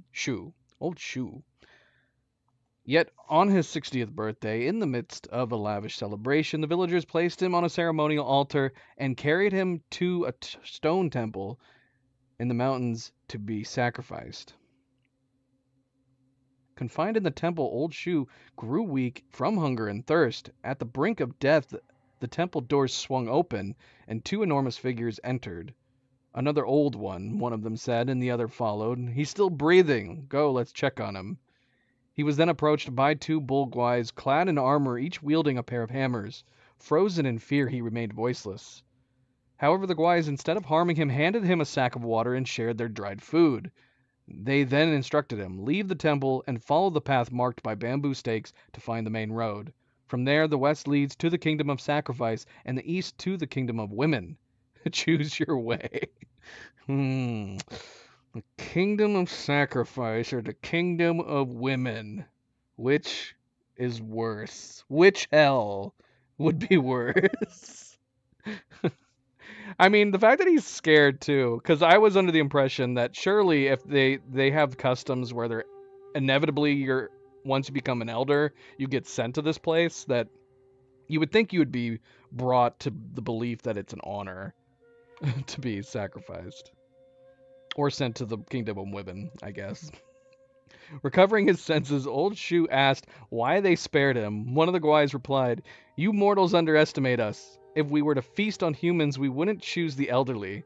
Our lady has often sent the old back, but everyone she sent back ended up murdered. Now we guide you old ones to seek life elsewhere. Eat quickly and be on your way." With that, the Bolgwais left Old Shu alone and resumed their patrol with their hammers swinging. So I guess it is basically what we were talking about. They show up expecting to get eaten, and then, like, the one guys are like, yeah, we don't eat humans. I don't know who started that myth or why, but you guys keep sending your old here, so do what you will. The Flame Rhino Master. That was that fire wizard. Towering horn, a crown so rare, and simple garb, a presence fair. To the kind man it shows its thanks, wishing him joy in life's ranks. In the ancient kingdom of Varavati? Kingdom of Varavati, rhinoceroses were widely raised and adored. Once during a rhino hunt, the king shot a pregnant female. As she lay dying, she birthed the calf. Amused, the king took the young rhino back to the royal gardens. Haunted by its mother's death, the rhino feared the palace folk. At the mere sight of them, it would flee in terror, prompting the courtiers to chase it for sport, whip in hand. Would it really remember its mother? Didn't it just get born? I don't know. Maybe it's different for these rhinos. It wasn't until its horn grew sharp enough that the rhino found its chance to avenge its mother. It gored a courtier during his chase. The king, enraged, called for the butcher to slay the beast, but the butcher, moved by its pity, smeared dog blood on the rhino to feign its death and smuggled it out of the palace. Kept it hidden amongst his own rhinos, he nurtured it with prized wheat and lived with it for years. One night the butcher dreamt of the rhino speaking. "I was destined to transcend my form and become a Yao Guai in this life, but your kindness calls for a reward, and I am willing to sacrifice this future to repay you. Tomorrow is when your life will end, and all my years left I will give you. My horn will be left on your table. When you pass, have your wife burn it. If it burns completely, you shall live again." The next day, the butcher found the horn with no sign of the rhino. He told his wife what to do and soon breathed his last. Following his instructions, his wife burned the horn for 49 days and nights. Astonishingly, the butcher was resurrected, yet he was different. He had grown a long rhino horn and his skin had turned blue. Years later, still youthful after his wife passed, he became a disciple of the princess Rakshasi and was revered as the Rhino Master. Until we killed him. The end. Until he was hanging out on a bridge one day, minding his own business, and a small monkey ran up and beat the living crap out of him. We gotta add that to the scrolls. Alright, we got some bull here with flaming horns, and we got one of these shield guys that is huge. At least he looks huge from here. Maybe it's an optical illusion. I know, right? The rhino? You wouldn't think the rhino would remember. He was literally born and then taken away. Who's talking? Who's talking and who's fighting me? Someone above me is fighting me, I think. What? And cheating? Who's launching fire down on us?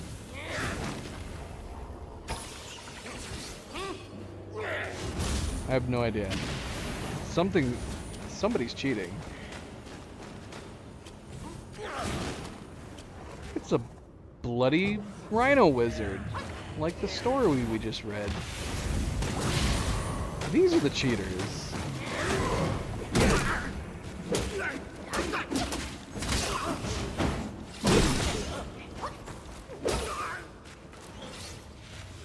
This happens a lot.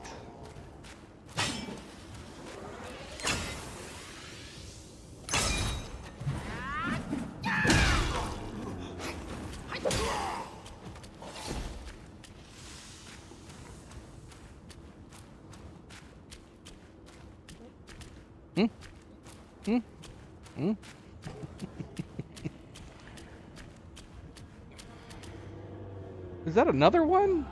That is another one. There's two of them over here. Two giants. Why did that guy disappear? Oh, there he is. I don't know how to approach these guys. Let's fight this bull guard looking thing. Is this the same one that we fought in the beginning? A new gourd, you say?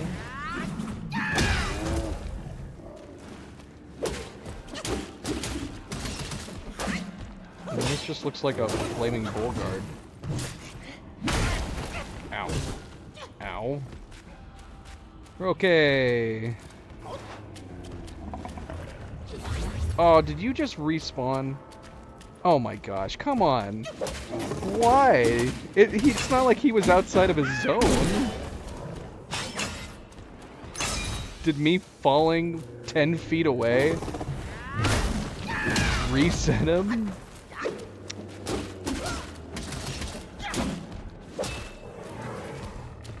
What is happening?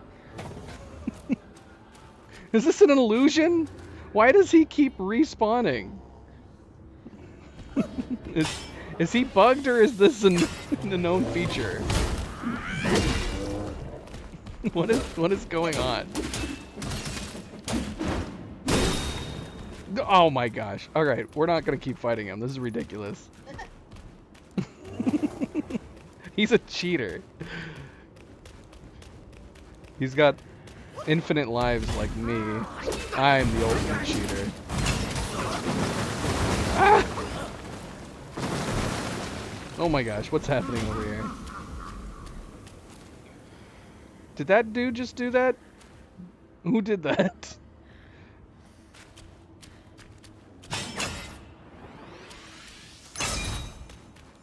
Embracing the palace, you shall pay with your life.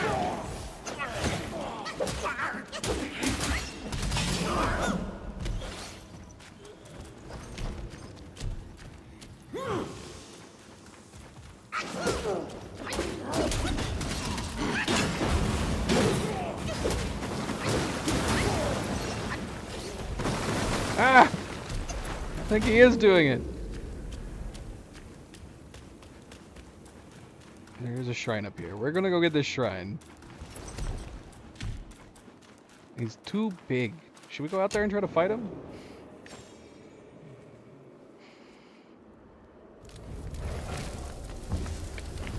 We've approached the Emerald Hall. It's not very green. I'm disappointed. I was hoping it was going to be like the Emerald City.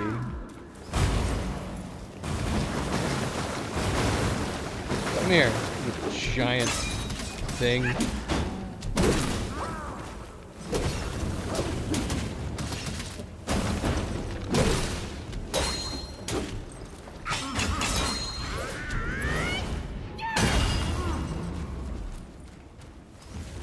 Oh my gosh. He almost crushed me. Oh my gosh, I can't get around him. Take this. Can I only target his 1 foot? I can't even see anything over here. I don't know what's happening. I'm stuck. Let's try our new spirit. Yeah. Am I hitting him?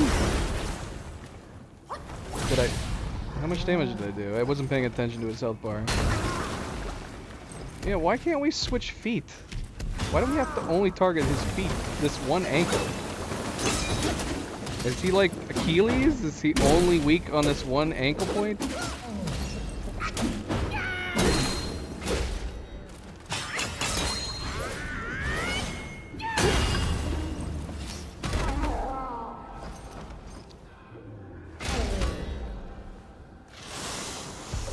Yeah, I'm glad he was wearing underwear.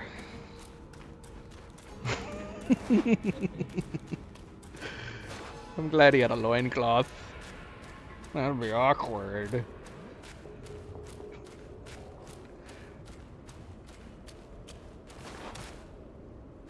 Yeah, I don't know how well that worked, that spirit.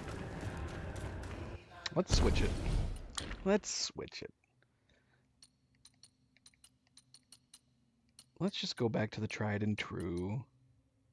I mean, we could try him again. I mean, we don't have the means to do it yet, but I do like the idea of having my heavy focus.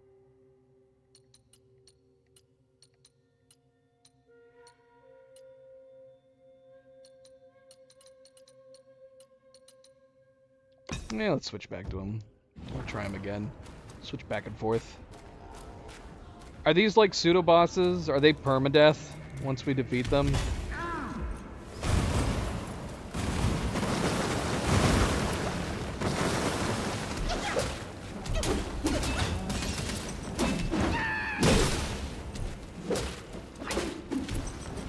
Well, I'm a little weirded out that he's not trying to stomp on us. I think that would be like just a normal reaction for a boss to do.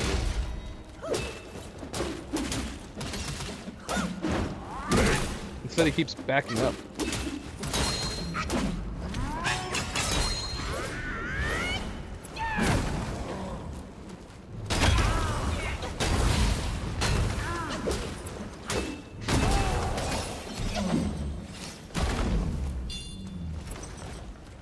Disappointing. They were a little disappointing, considering how intimidating they looked. Okay, so we actually have a couple different places to go here. There's some red floating spirit ball over here.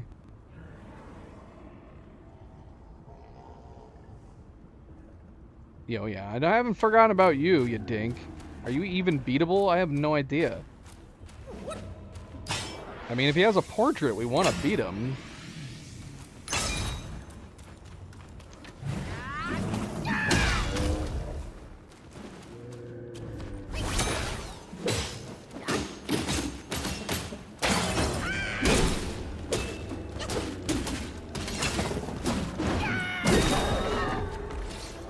Yay, we got it. Alright. The Bull Governor. The old bull's halberd tip gleams, karmic flames scorch his shoulders' seams. Guiding souls through life's end, toils endlessly in the mortal land. In bygone days, a young boy hid in the neighbor's storeroom to play with fire. Accidentally, he ignited the items inside. Fearing punishment, he attempted to extinguish the flames himself, but they quickly grew out of control. The entire storeroom was consumed, and tragically the boy perished in the blaze. His death left behind a great calamity. The neighbors demanded compensation for the lost items from his parents, while his parents demanded compensation for their son's life. The argument raged on, and even on the 7th day after the boy's death, the day that his soul should be fetched, no resolution was reached.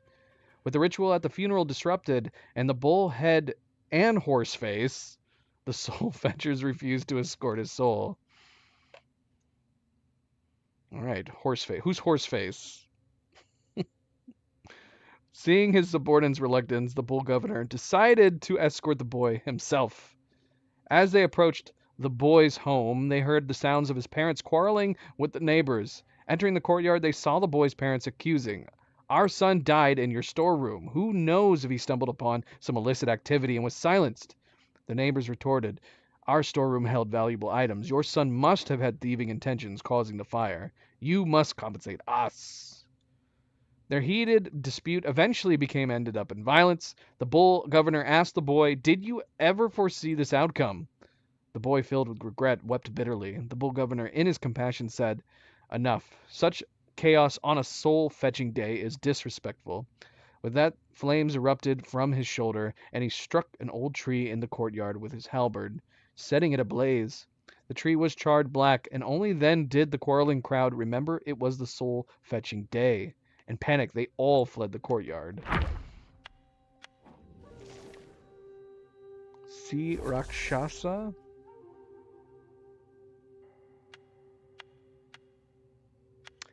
Who's the Sea Rakshasa? Is this the big ones? I don't know. My land is harsh and my looks stern, yet at their scorn I never turn. True valor looks not on the skin. I should have known who is my kin. Lord tells of the great kingdom of Rakshasa beyond the western seas, where the sea Rakshasas call home. Renowned for their peculiar features, they differ starkly from those on land. One year, sea Yaoguais were reported troubling a temple by the sea. The princess of the kingdom was tasked with the expulsion of Yaoguais. A devout practitioner of Buddhism with formidable powers, she dismissed her entourage and resolved to confront the Yaoguais alone. As she recited scriptures loudly in the temple that night, she saw several towering figures kneel at the door. Grotesque in form, lumpy heads, twisted mouths, three-holed noses, and eyes upon their foreheads. Startled by their hideousness, the princess fell to the ground in fright. The figures, too, pointed at her face, screaming in terror, and hastily fled. Intrigued by their unexpected reaction, she called out to them. The fear that drove them to run was quenched only after the princess resumed her chanting. They cautiously returned and conversed with her, after which she learned that they were sea Rakshasas seeking spiritual practice. The princess welcomed them in. To avoid alarming the people, she fashioned golden gem-studded masks for them. Soon the Rakshasa king granted them massive shields and appointed them as the royal guards of the princess. Hundreds of years later, after the kingdom of Rakshasa fell, the sea Rakshasas escorted the princess eastward to Flaming Mountains. Faced with hardships, they learned to consume fire to better protect their princess, which turned their blue skin crimson. Now they reside in the river of lava, mastering the tides of flame in the mountains. The princess, long past her prime, finds solace in the unwavering loyalty of her guards, who valued her heart over their faded beauty. Until we killed them both. And horrible, horrible massacres. They were just doing their job. Fateful. I don't know. A lot of these entries are just making it seem like we're the bad guy. We're just disrupting. We're just disrupting peace left and right. MP, good night. So long. Farewell.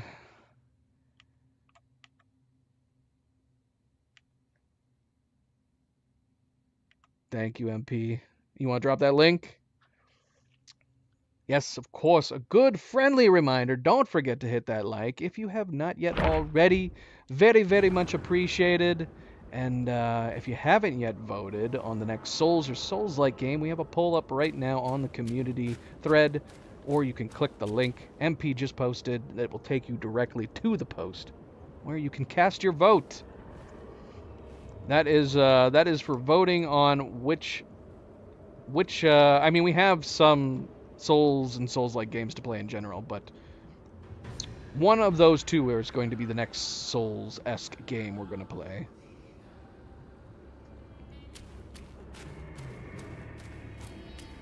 Should we go into the right first? Should we fight this guy first?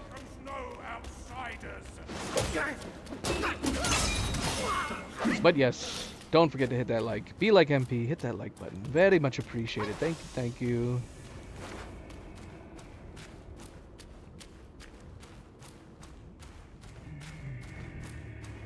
Hey, look who it is. What's up, buddy? What are you doing just hanging out in here? What comfort does this heart implore? A humble drink, its solace I adore. A fine brew deserves a fitting gourd. Here, take this. The Bull King accepted his destiny, but there are others who refuse to do the same. Family strife confounds even the wisest. Why should we meddle? With a full gourd's draught by my side, let cares drift away into the tide. Why does he seem smaller? He feels like he's smaller than when we last saw him. The Bull King accepted his destiny, but there are others who refuse to do the same. Family strife confounds even the wisest. Why should we meddle? With a full gourd's draught by my side, let cares drift away into the tide. Okay. The Bull King accepted his destiny. But there are Is this what you're talking about? The gourd over here? Is this the gourd? What is this?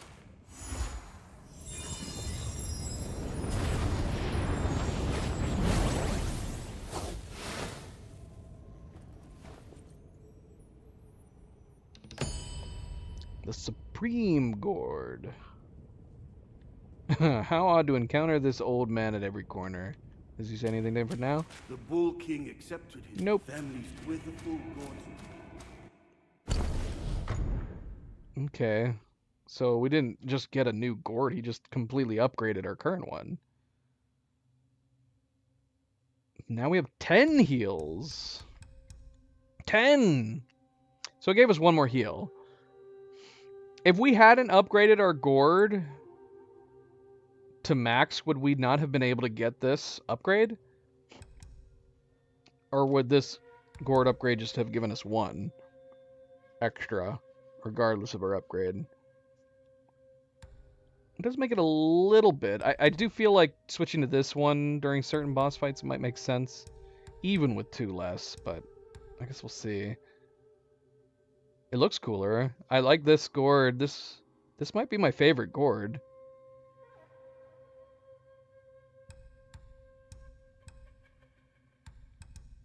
Stop shaking it. I'm trying to look at it. Okay, cool.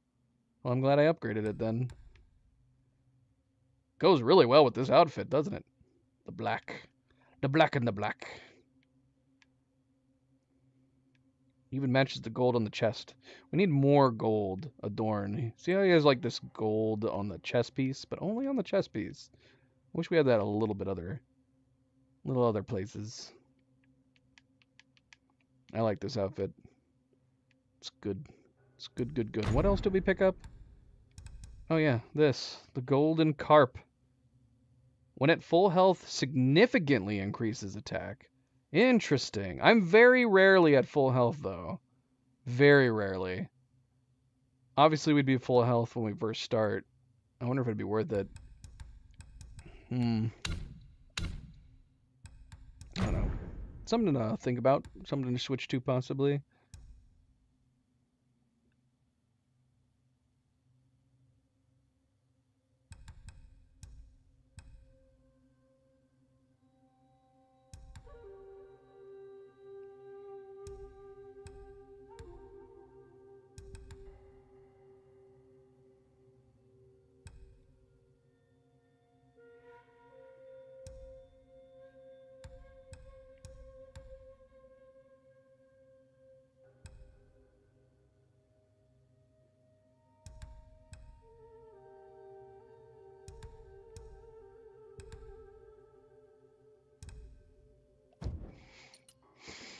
Okay.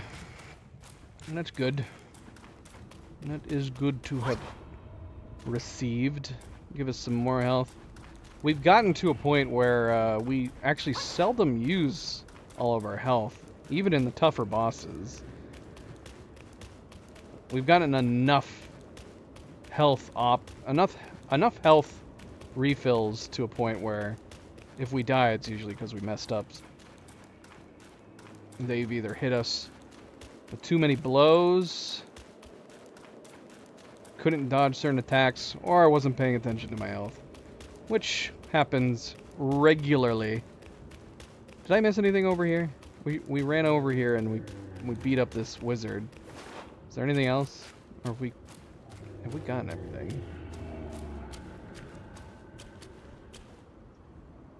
I can hear him. Can't see him.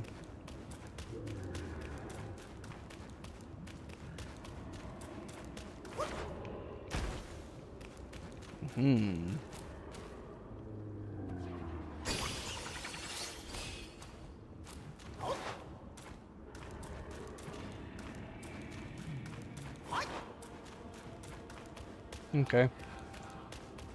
Assuming that was everything. We never went across the bridges over there. Oh yeah, look at that. We even left the guy alive. Let's go over there, just in case. Sure we didn't miss anything.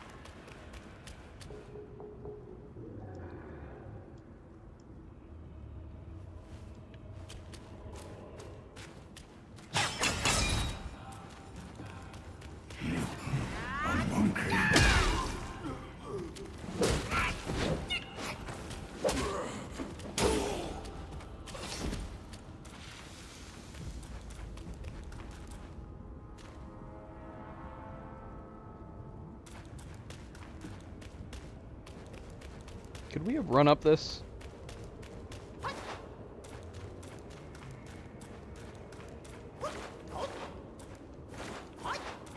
Apparently.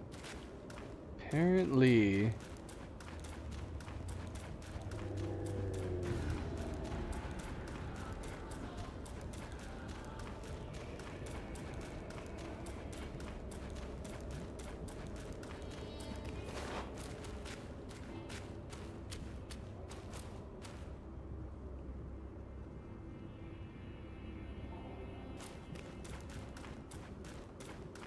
Alright, we're finally getting out of here and going to the Emerald City. Emerald Temple? Where are we? The Emerald Hall.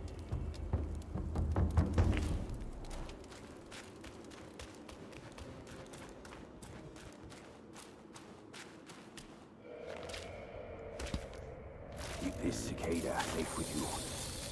You'll come in handy. Enough about your brother.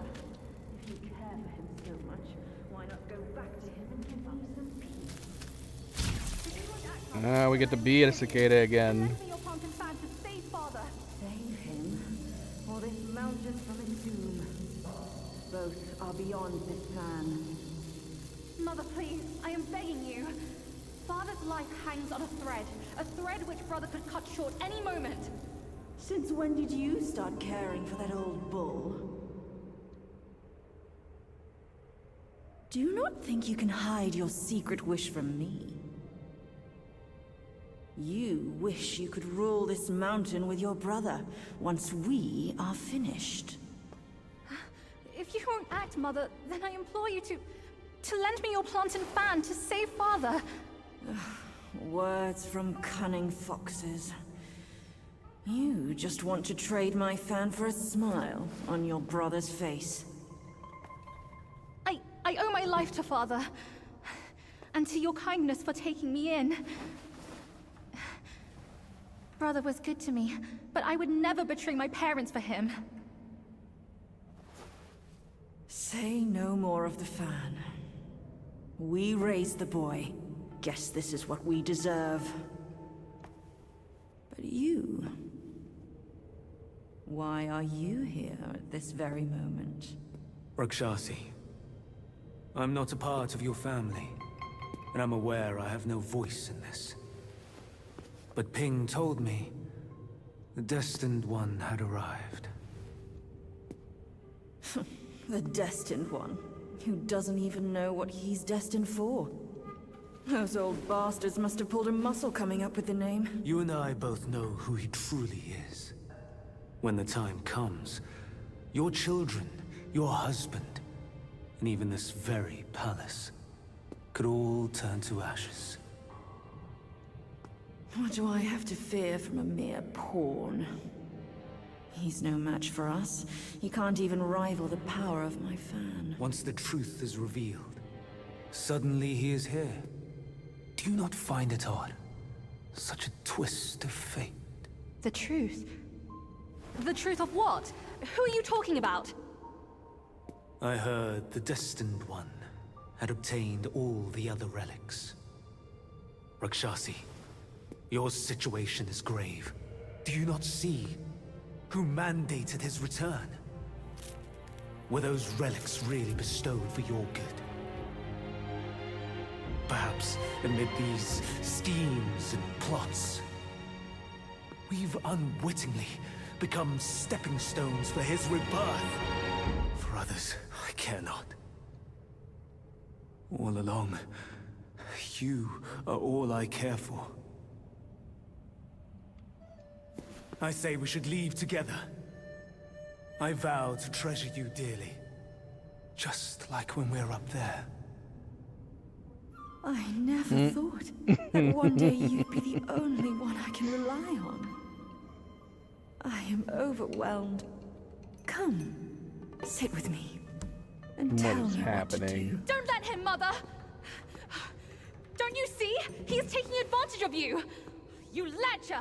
I called for your help, not your treachery! How dare you! A child of a concubine should know better manners. When I first crossed paths with her, your bull of a father was no more than livestock, munching on a patch of grass. Have you no shame? Mother, don't be fooled! Enough of your endless prattle.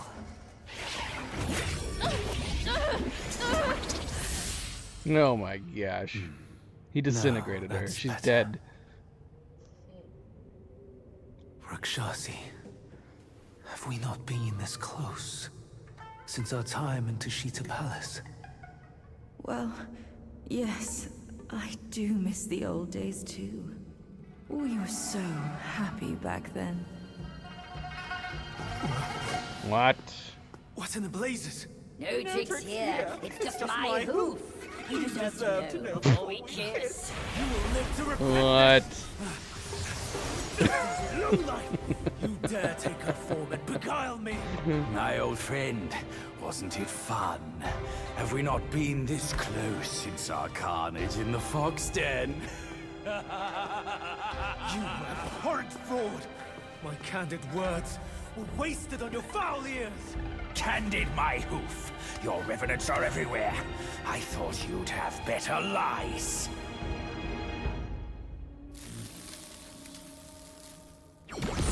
Quick on your heels, huh? Well then, boy, let us teach this brazen adulterer a lesson. Is he actually gonna fight with us? Beast! Your savagery knows no cure! But you will behave once my sourceless water from Tushita drops. What?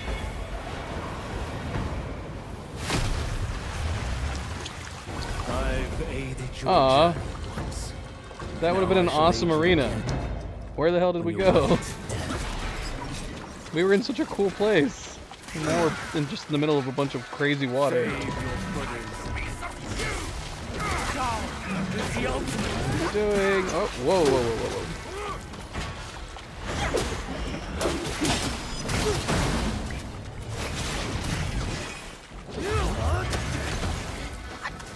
Nothing there.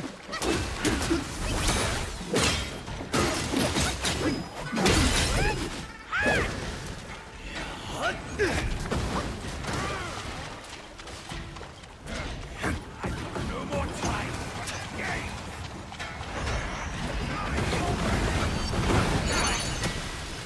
Get him! You big... Gosh. Oh, I actually hit him. It's a miracle. Didn't do much. Has sealed your fate. What is happening? I can't target him. Oh my gosh, there's dudes surrounding us.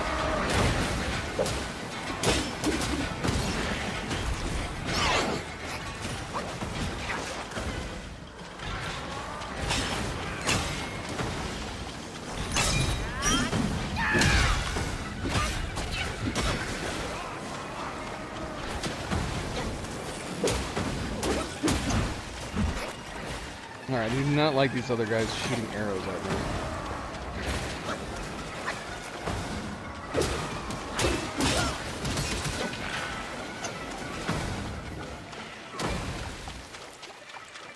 Where's Shu? Is he fighting the other guys for me? Oh, he's trying. he's trying.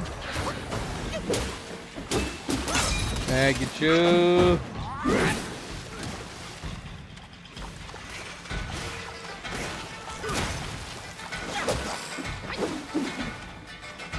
Alright, bloody hell.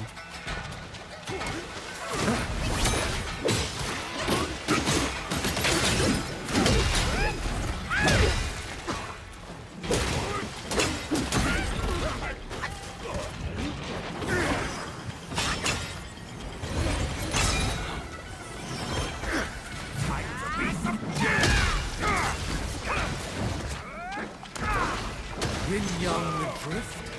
Demise. Swift. I'm covered. What?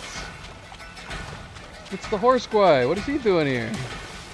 And why is he fighting us?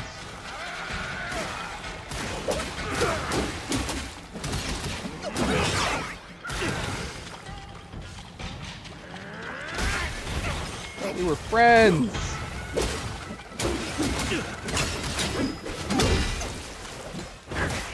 Ow.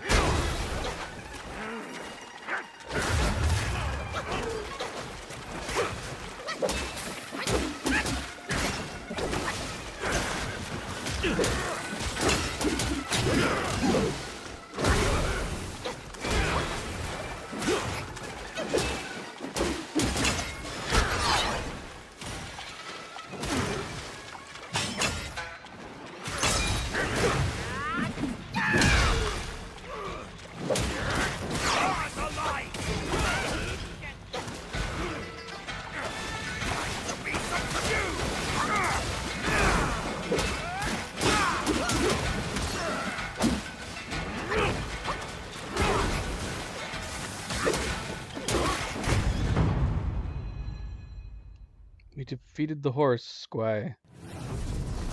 Snap out of it, buddy. What did you do with our horse, Squire friend? From yin and yang arises two sides. From land and sky emerges a divide. Now, you shall be feasted upon by my yin-yang fish. What? What a stingy host. Such a meager fish. Hardly enough for a platter. Yeah, it's gonna grow big. You turn into a fish, man.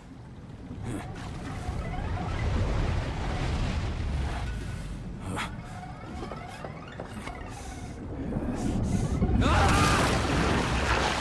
gosh. Did that fish just eat Chew?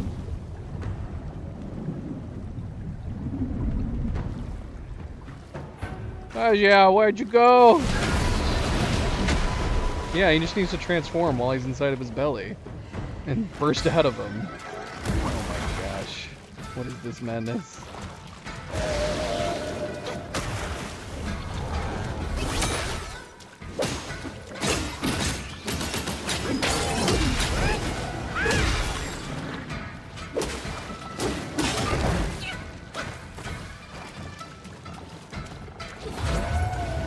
I'm covered in milk. This is milk, right?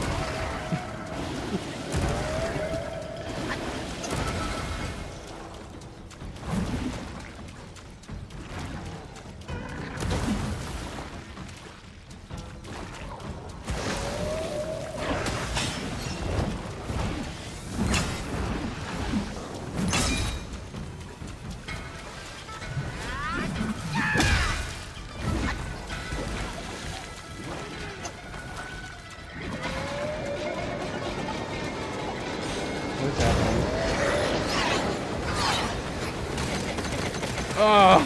Oh, rapid fire milk. What is this Elden Beast madness?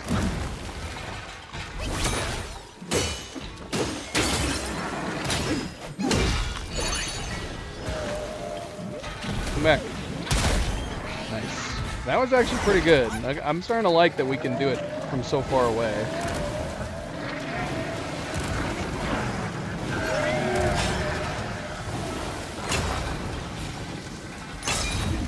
He's gonna swim away from me, isn't he? Wait, can you see me? Are you a cheater?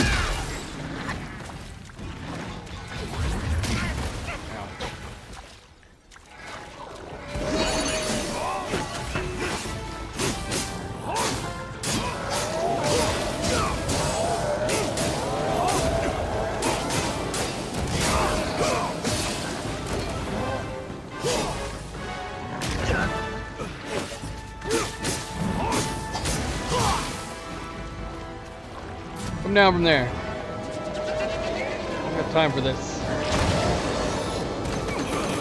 No! Not my lung! Where'd you go?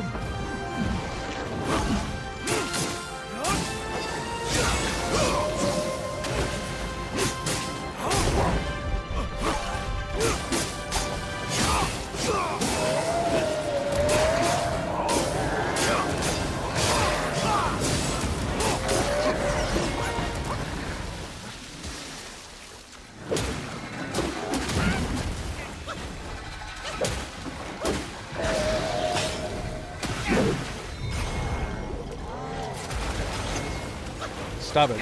Stop it. Disgusting.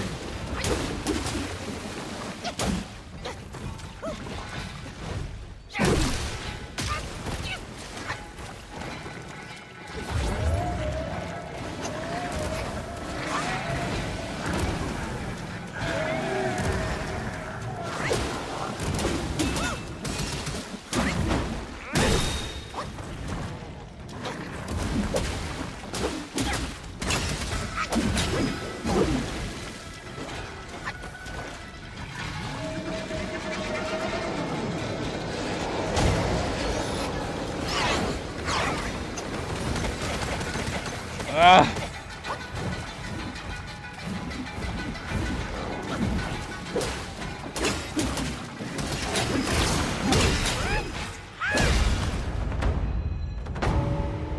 The truth has been revealed. Disasters are sure to follow. The turmoil you witness is but a ripple caused by a drop from above. What? Send us back. This guy's too magical. See, I wanted to fight here. Gone already? Bad news after a good nap. He's gone too far from a furnace servant. A decent lad he was. Decent until ruined by brother Wukong. Then destiny carried him further to fall for the wrong woman.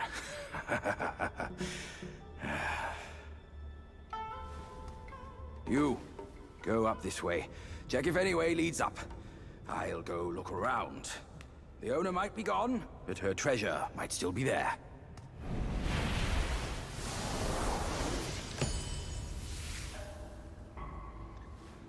Okay, so that was the boss. Wouldn't this have been a cool arena? I totally thought we were gonna fight here. This would have been way cooler to fight in than his giant milk lake.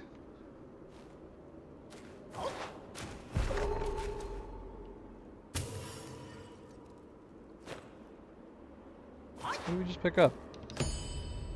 Picked up a new drink. I gotta go back to the cart. Oh, look. Did we steal his clothes? How did we do that? When health is above half, the Destined One is in Yang state, which moderately reduces damage taken, but disables critical hits.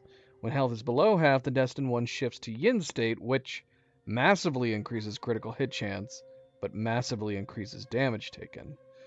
None of this sounds great, and it has significantly lower defense. It looks cool. I love this robe. I want this robe.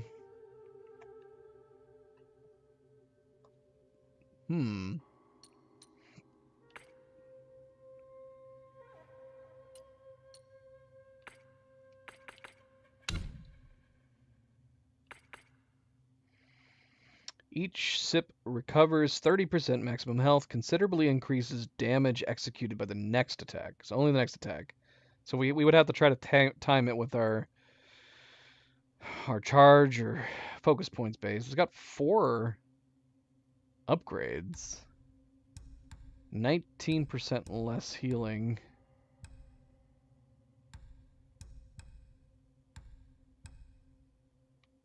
This is the only one that I've considered using. Drops it down to 35%, grants a considerable amount of chi.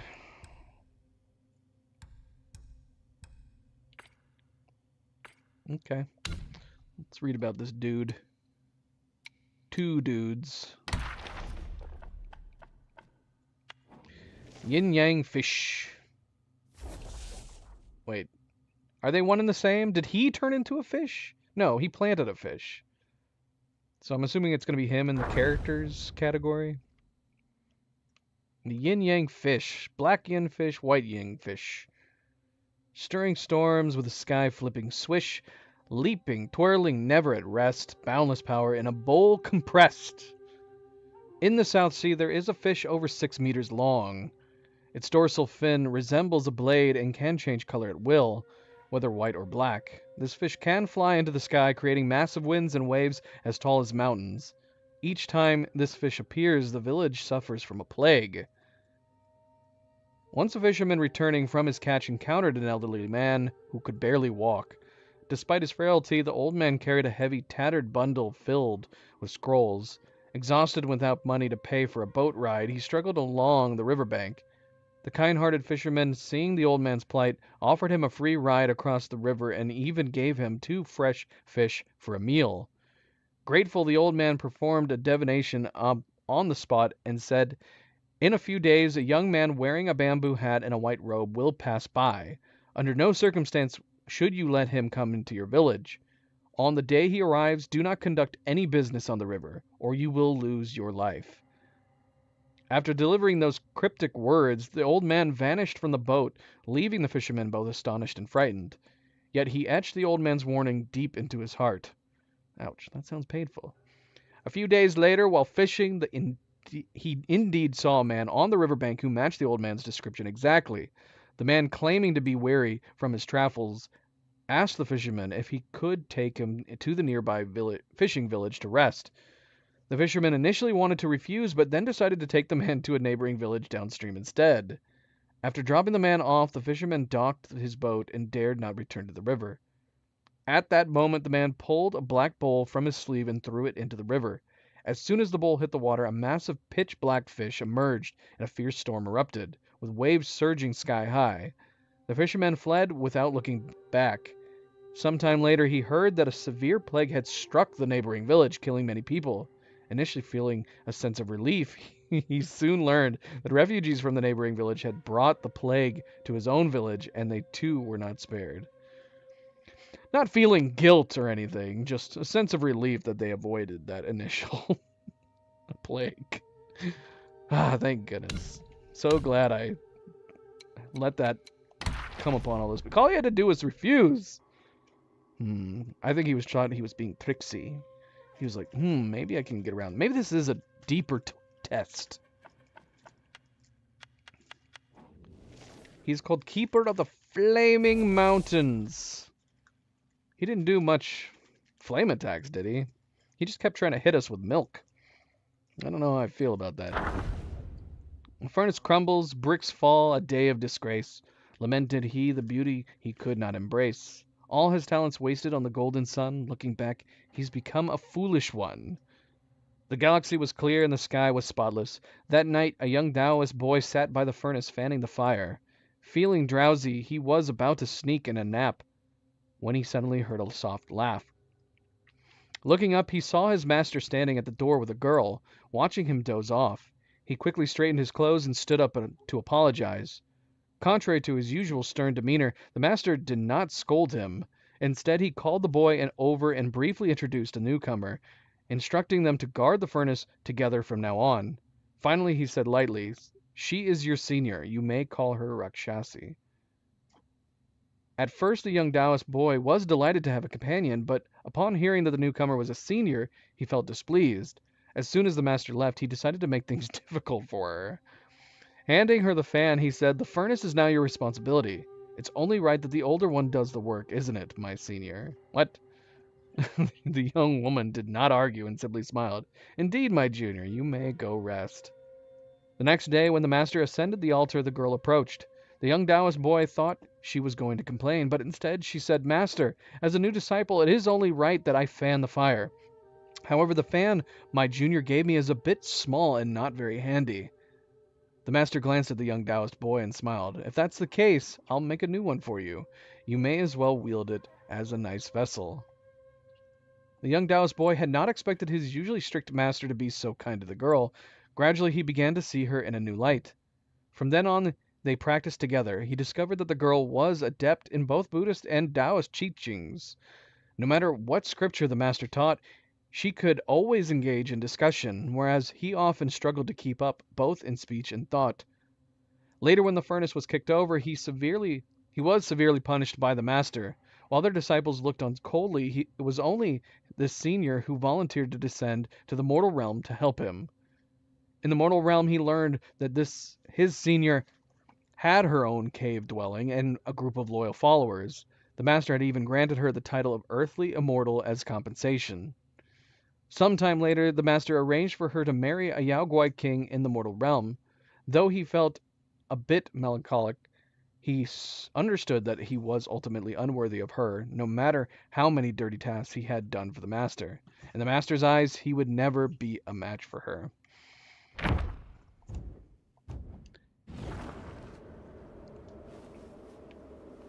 Is that a sad story? I mean, he's very cocky though, right?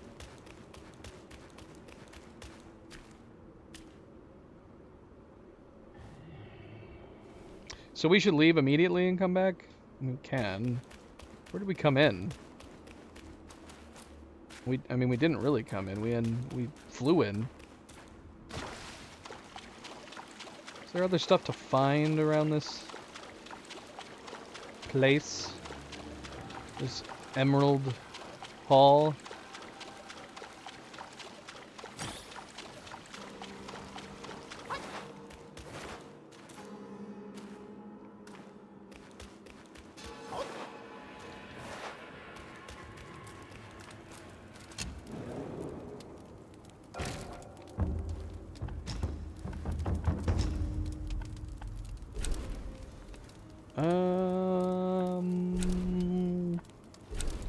I don't remember where this place is. I don't remember where that is. Is it near the Ashen's Pass 2? No. Valley entrance?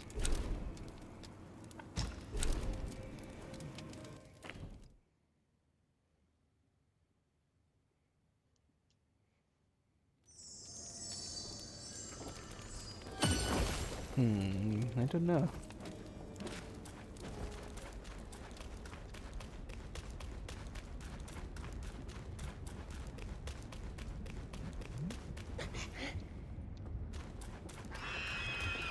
Ah! Ah!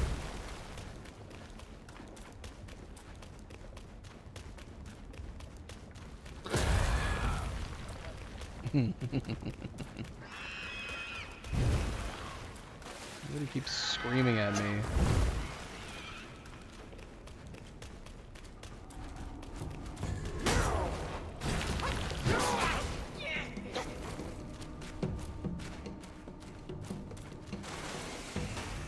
I hate these things. Somebody's talking. Before I finish my time. My soul's about to vanish.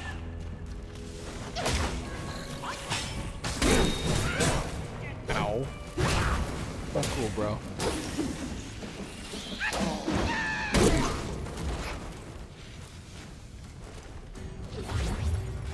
The cart is talking to us.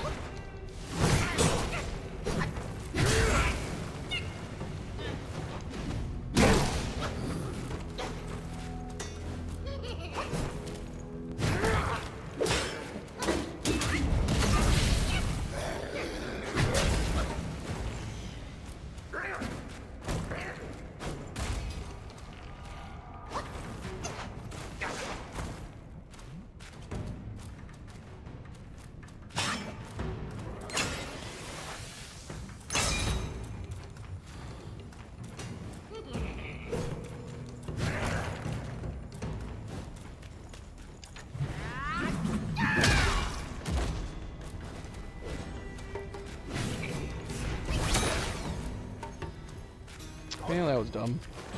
Bop!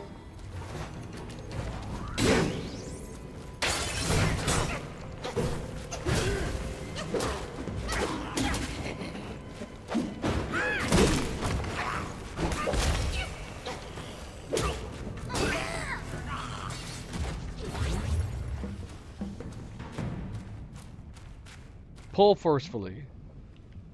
It has lingered for you for too long. It's yours now. My journey of life. A fleeting dream. Dark Thunder spell. In darkness, cunning change doth brew, slow of step yet resolute. Transform into a Horsquai, immune to thunder damage, inflicting thunder bane on the enemy. Focus built up before transformation can be converted for use afterwards. Did the Horsquai die? Why was he stuck inside this? Why was his spirit in here?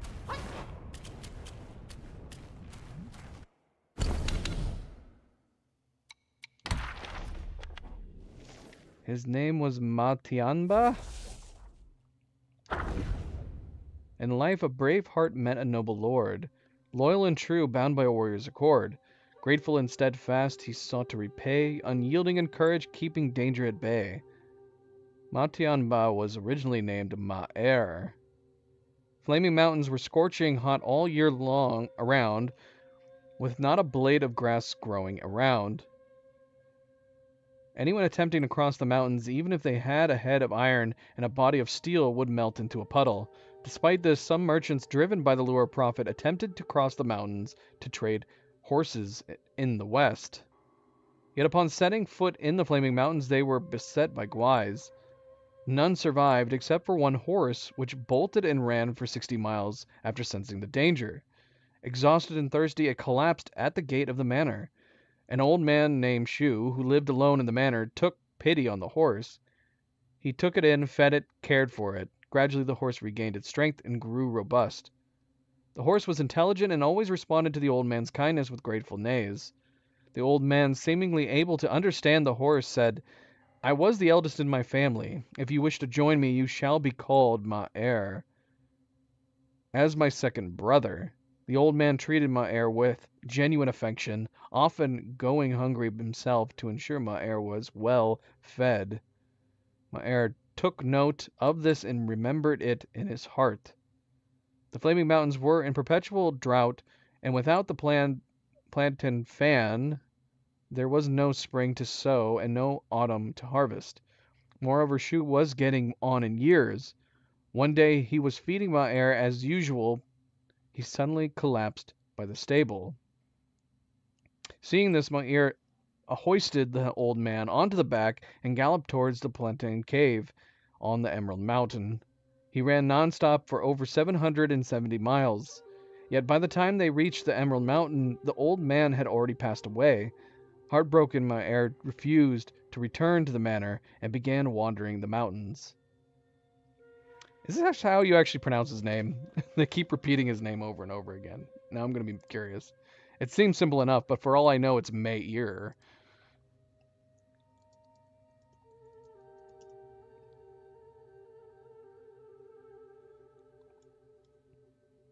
Well, I cannot find... The only thing I can find is Mare.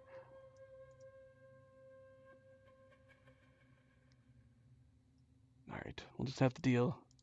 We'll have to just assume it's exactly as it looks. Seeing Ma'er's gentle nature, the Yao Guais in the mountain often bullied him. Ma'er endured their taunts and jests, never getting angry or speaking back. Homeless and unbannered, he lived this way for many days, his once robust body growing thin again. One day, as he was scavenging along the mountain path for scraps discarded by the lesser Yao Guais, he saw an old bull sleeping by the roadside with fire burning on his fur. Alarmed, Ma'er tried to wake the bull, but to no avail. With no choice, Ma'er hoisted the old bull onto his back and ran towards Blanton Cave. Along the way, somehow the Yao Guais, seeing Ma'er carrying a burning bull, were furious. They shouted and attacked, but Ma'er, ignoring them, charged ahead, sustaining many injuries. It was only when they finally reached the Plantain Cave that Ma'er realized that the burning bull was the Bull King, who had got drunk somewhere with friends and was now in a deep sleep. With a few calls from Rakshasi, the Bull King was startled awake from his drunken stupor. Seeing that the battered Ma'er, the Bull King laughed heartedly. "You are one tough horse. From now on, join my banner, and you shall be named Matianba." Thus, Ma'er became Matianba. He trained and practiced martial arts under the Bull King, growing stronger and eventually becoming a great general under the Bull King's command. Really? We never got to see him fight outside of him fighting in some weird yin-yang form. So he was a general of the Bull King that entire time? And then what happened? Why was his spirit inside of a cart?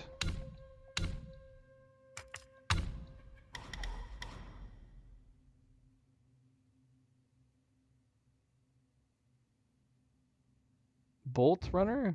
When did we get a new transformation? Is that the horse? Is the horse a transformation now? Should we use the horse? Hold on, I need to go sit down.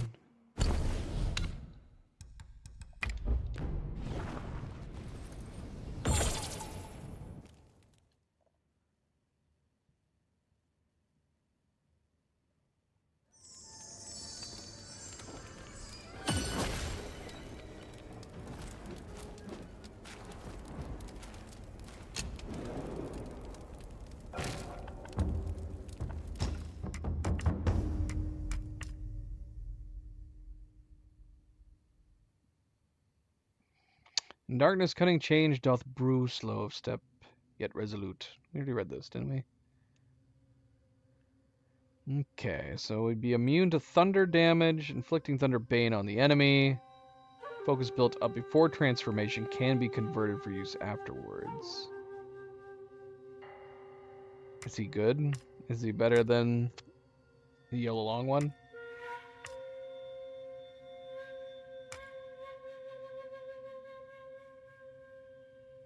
Successively lash the enemy ahead, building up focus with each strike. Successively lash the enemies around, building up focus with each strike. So we have a heavy and a light attack that both build up focus, which is good. And then we have a lightning infusion spell. In transformation, this spell can be released with full focus. Raise the whip towards the sky, allowing thunder to infuse you through it, charging you into a thrilled state. In thrilled state, each lash of the whip calls for the lightning strike to assail the enemy. I guess we could try it. We haven't gotten to use the yellow long lightning one that much. Or use its focus that much, either, for that matter.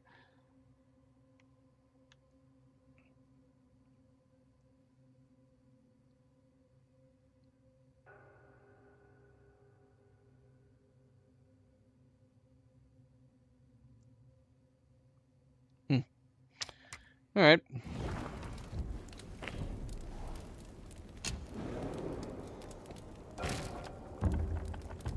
So where to now? Back to the Emerald Hall.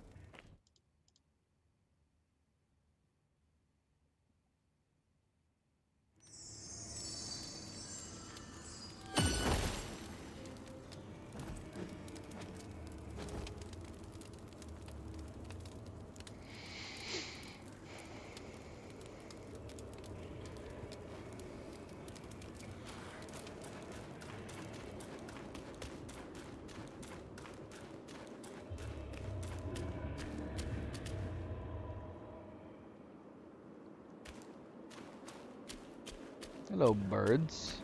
Are you real birds or are you statue birds? Just statue birds. How sad. Oh, man. Where are we going?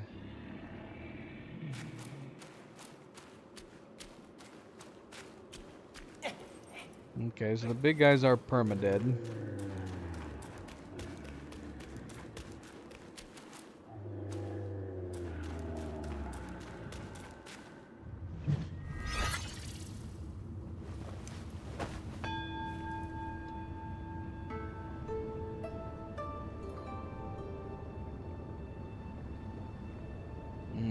Okay. We do want to get to the hidden area. Always want to get into the hidden areas.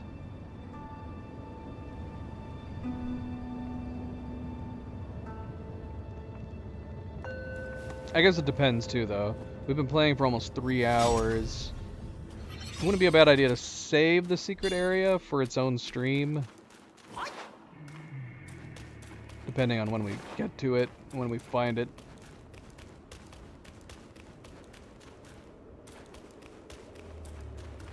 Is there stuff we're missing in this area? This is a very big area to explore. Like this.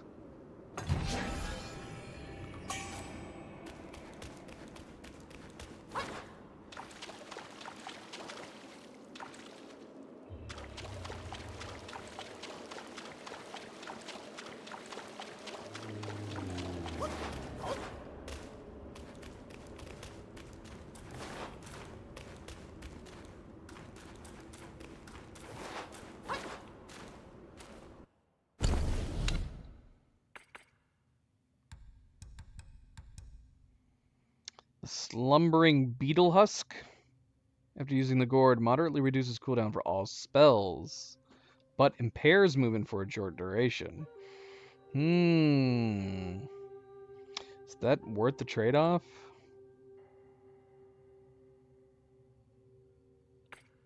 I mean, that sounds good.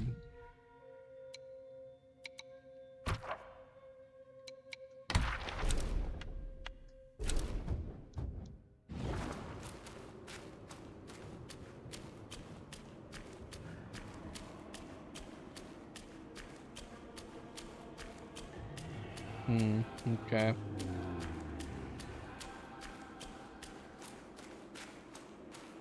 Gotta fight another cart. I have not been enjoying any of the cart fights so far. They've been very boring. Mainly because the carts just sit there. Sounds like he's right next to us. Okay, that's good.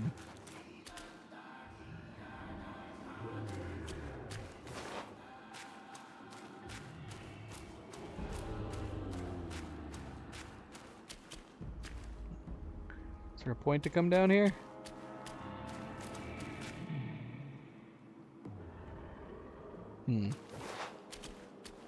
Doesn't seem like it.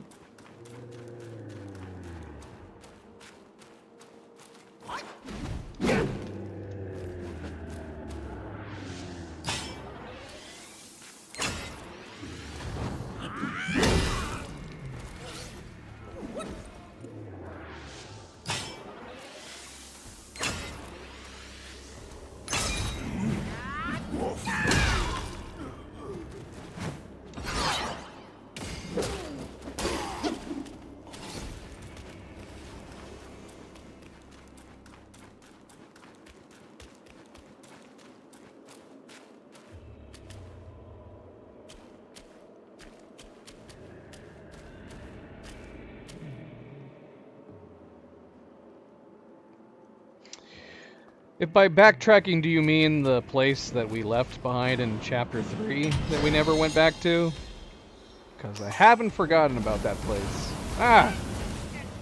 Who's doing that? Oh my gosh. Bloody cart up there shooting stuff down at us. Can we just leave that guy there for now?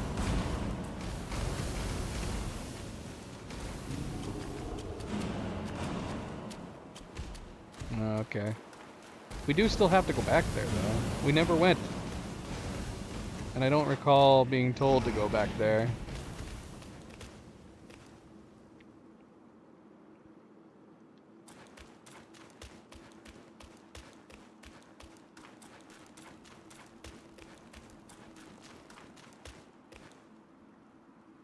Well, this one we can see its butt. Is it going to be able to turn around? Oh, it is. Hello. Okay, so this one actually moves around, does it?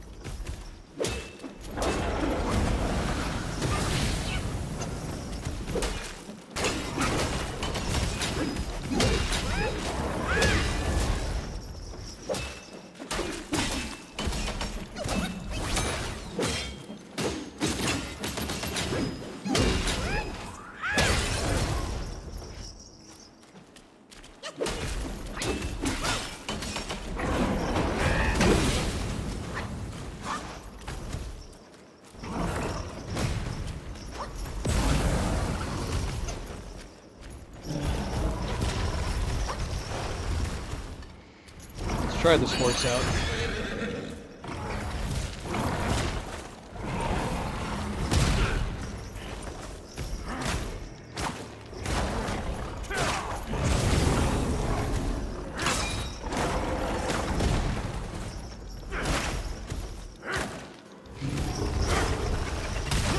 Oh, no.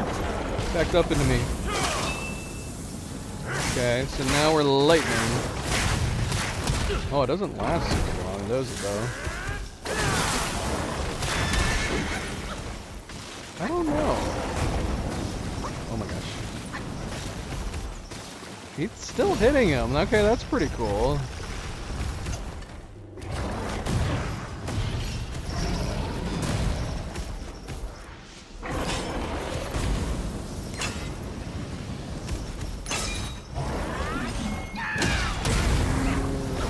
I don't think we did anywhere near as much damage as we did with Red Tides or the Yellow Long.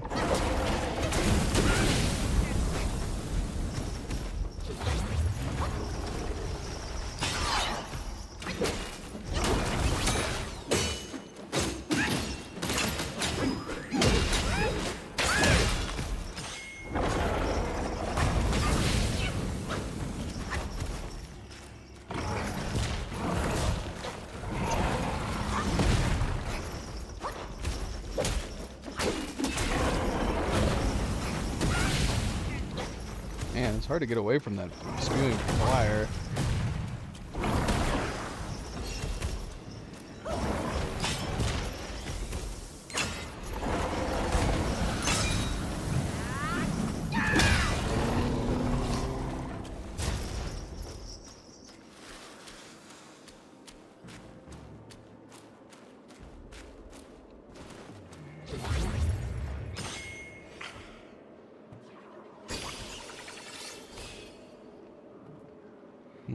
Okay. So, not that boss. Like, at all. That was a living cart. We should go back down there and fight that one guy that we left behind. Just in case he might have something good on him.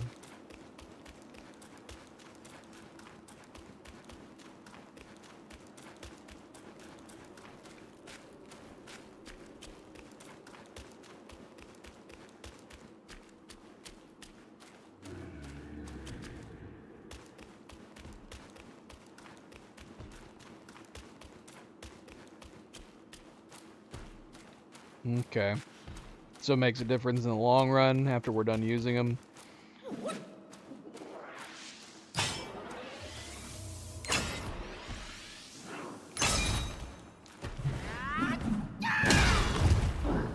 be so great if we just knocked him off the edge right there.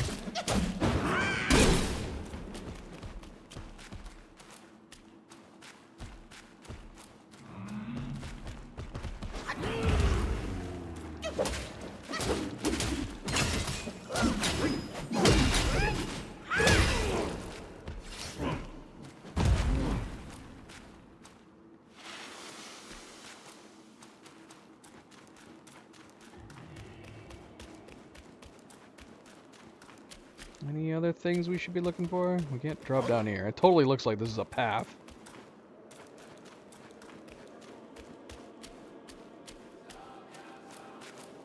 Oh, right. So that was the last cart? Okay. Is there a shrine up ahead here that we should get before we do that? Does that have something to do with the secret area? Continuing his quest?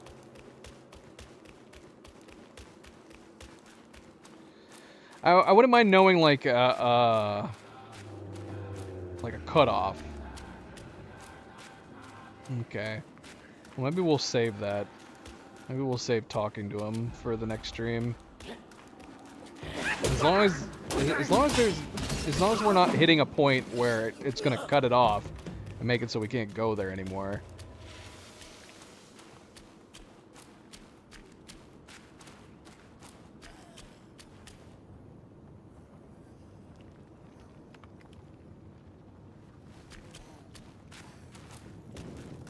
I love these guys.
Shrine.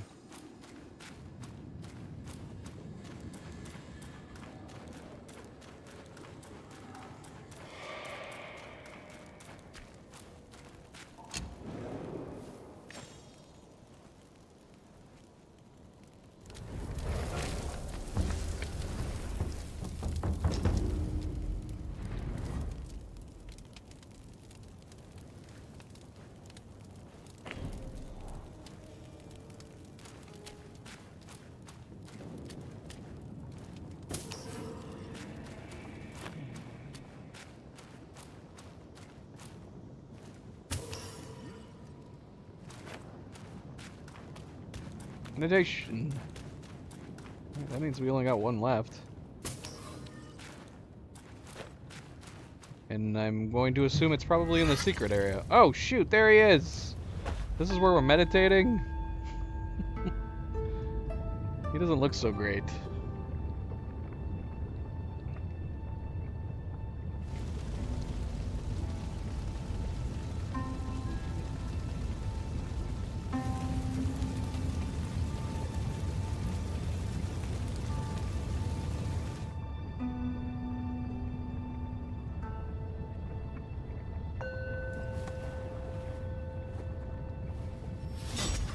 He's a big fella.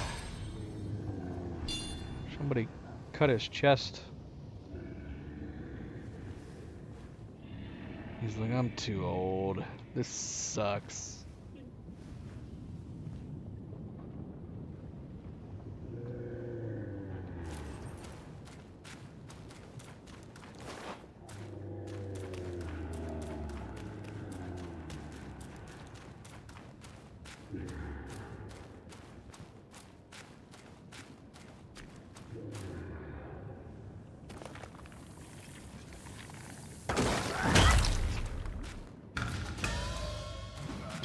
No. The mushroom guy boss. Okay.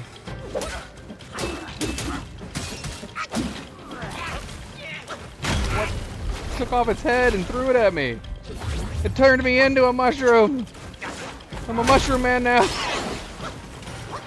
Get it off of me.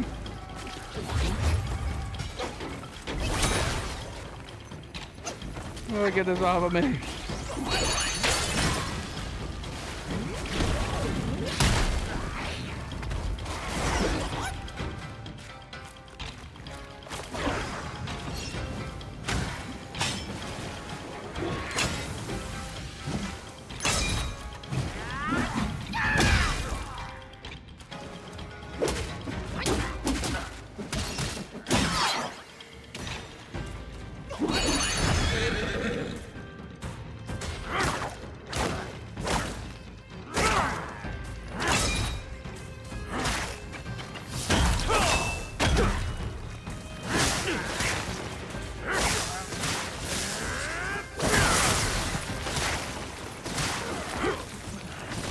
No, don't turn my horse guy into a freaking mushroom.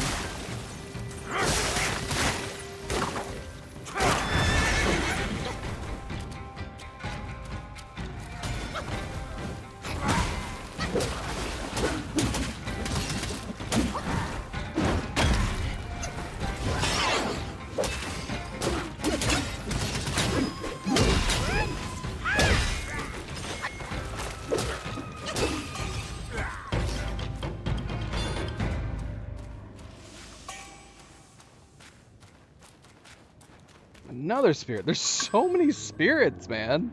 It's crazy.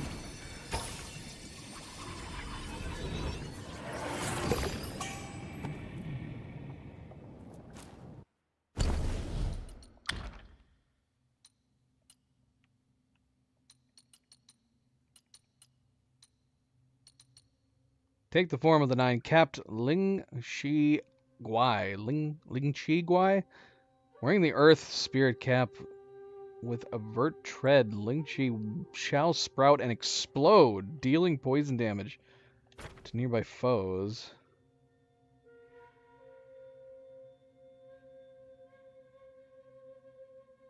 What?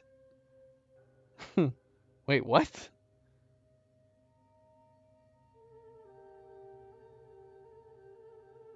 So you just stand there? Can you get close to them to have that happen? It reduces the mana cost of mysticism spells, which is what? What's mysticism? Immobilize.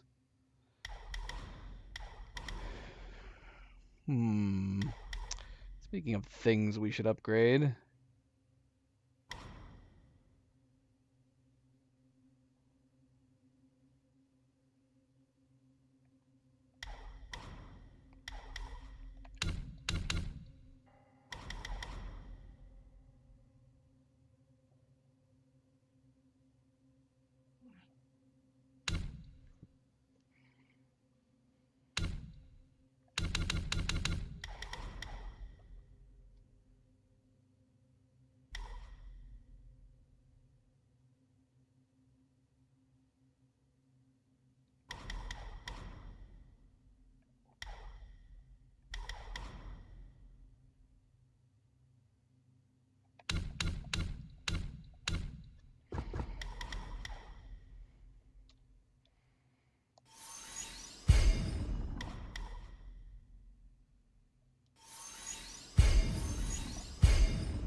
Oh my gosh, what?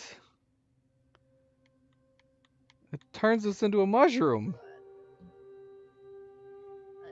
That's a lot of poison resistance.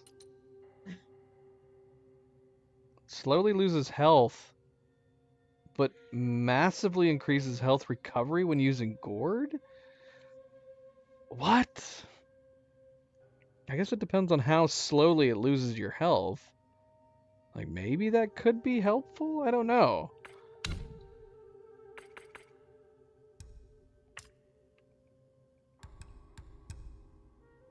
Nine-capped Lingshi Seed. We're gonna have to bring that over to him.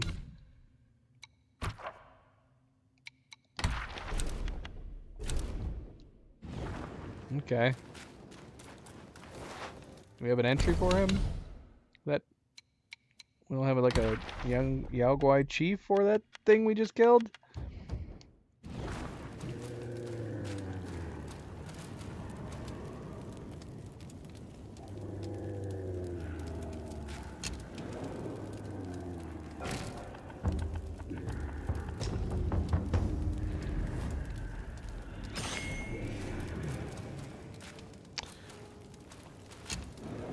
Can we build that staff yet?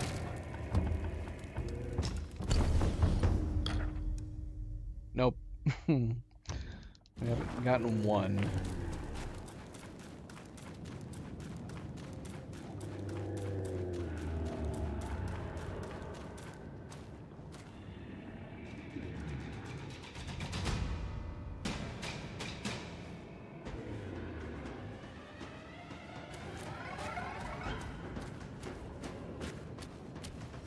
What is this?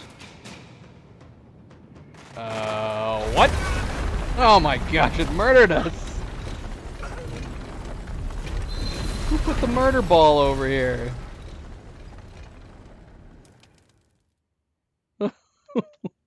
What? That's not cool.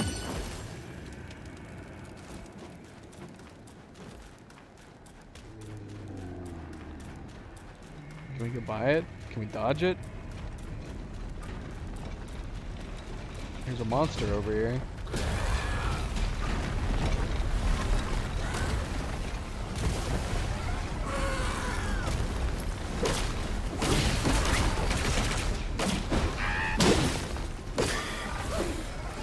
Oh gosh.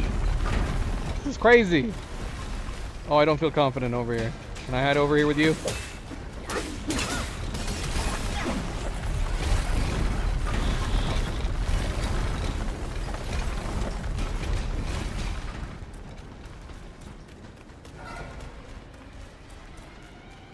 Do I gotta keep hiding? Is it gonna come this way now? Oh my gosh, it is! Okay. I don't know where I can stand. Oh my gosh. Oh no! Ah!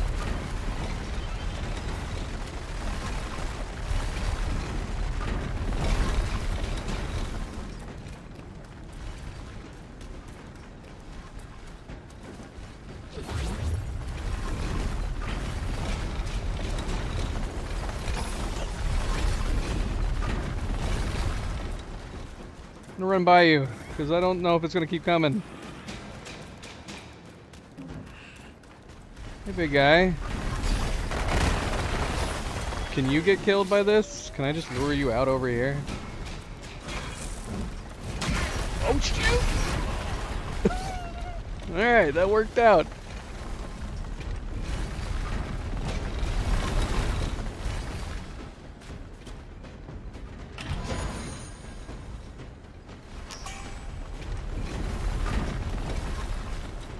Run, run, run, run, run, run, run.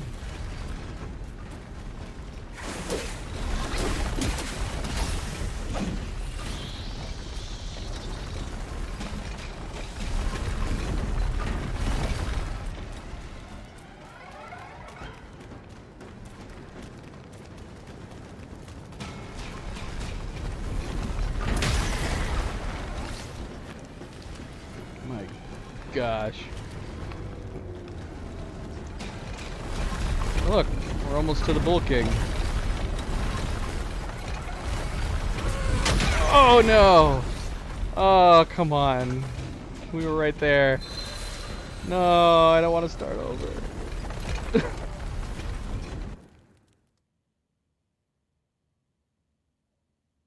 We were almost to the Bull King. Is the Bull King a boss?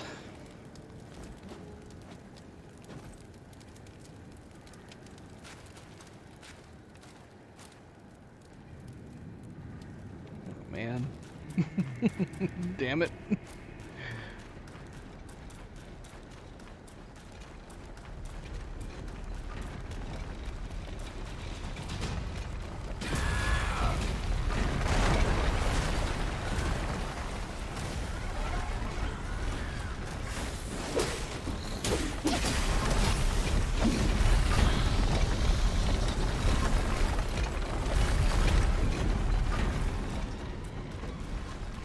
I want those mushrooms, even though it seems very dangerous to try to grab those mushrooms.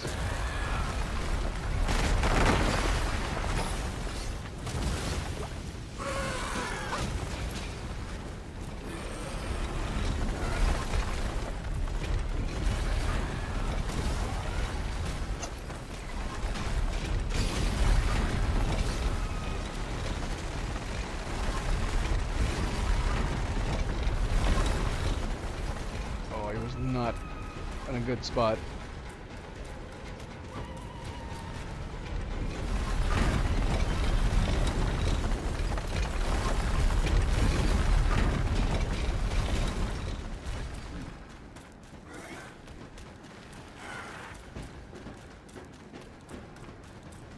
Ah, you're alive again?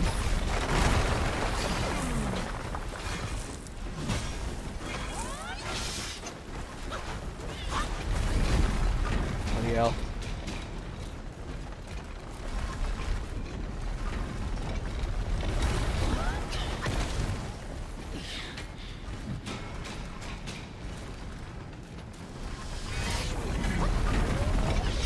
Alright, screw it. We're going.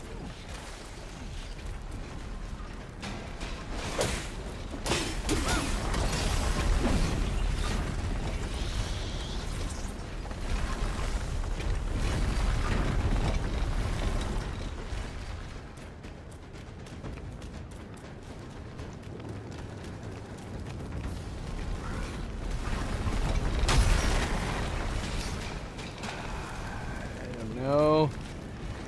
Alright, come on, come on, come on, Gwen. Oh no.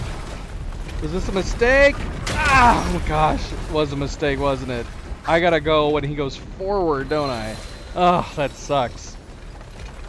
I should have looked.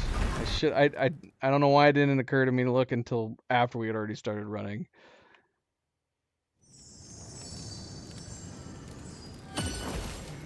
Damn you. Damn you, sir.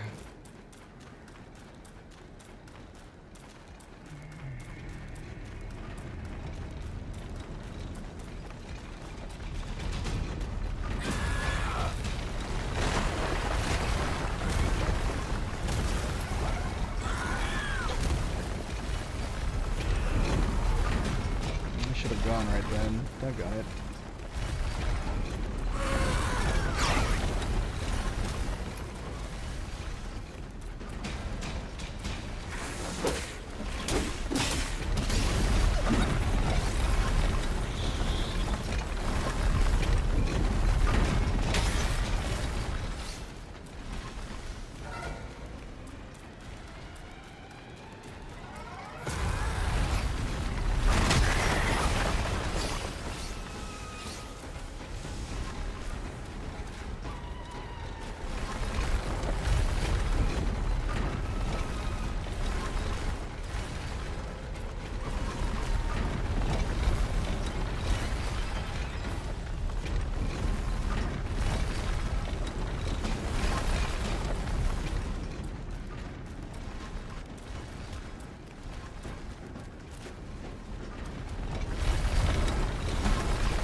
Okay, so I need to go there. It's the next stop, right? Dang it.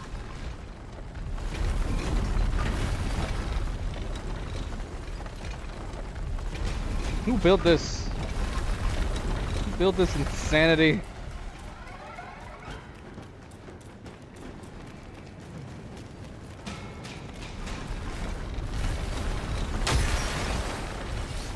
See, could I have gone right then? I don't know. I have had enough time. I can't see!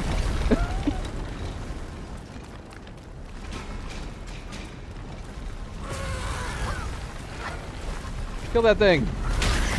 Thank you!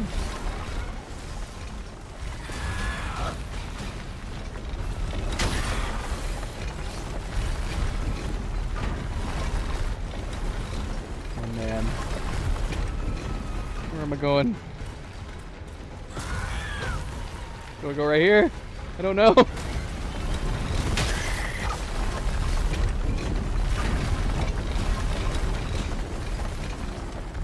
Run! We made it! Come here, kind monkey! I'm over here!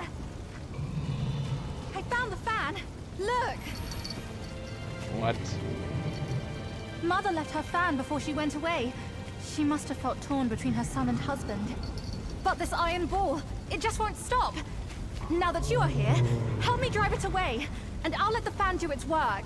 Hey, Fox! How can you be sure it's even real? Rest assured, Mother taught me this spell. Only the real fan will answer it. The bull sounds weak. Probably on his last legs. Guess I have to trust you once. I'll get down there and stop the ball and let you do your work.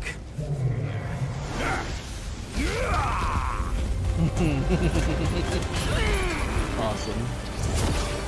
You couldn't have done that entire time while we were trying to get through?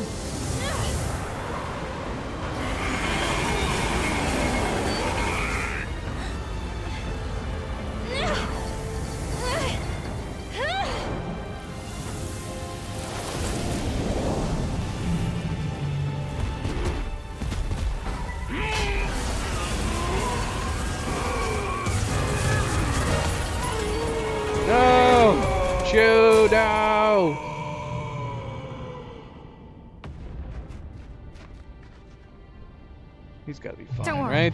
His thick skin will protect him. Come on, let's save Father first. Ghana, welcome back. Happy Wednesday.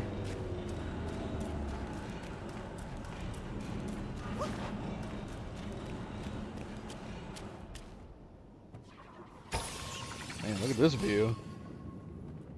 We're way up here.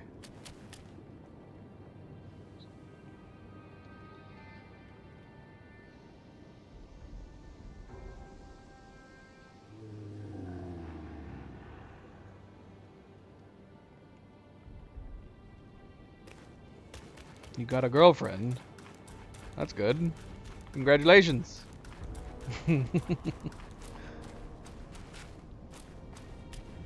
I also have a girlfriend. Girlfriends are pretty great.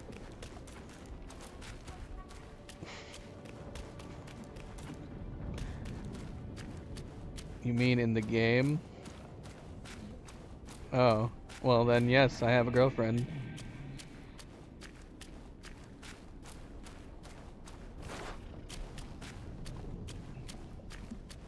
Look at her just inching forwards. She's always exactly that far ahead of me. What's she doing?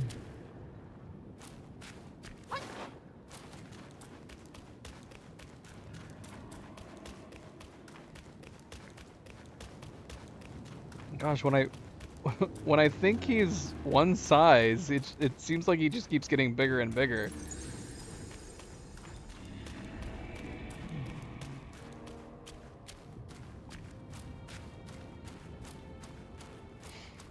This is the ending?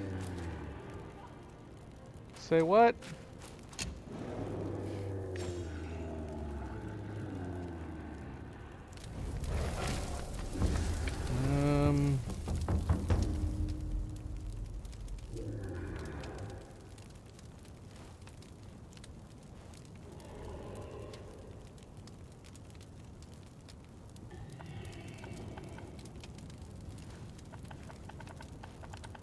Okay.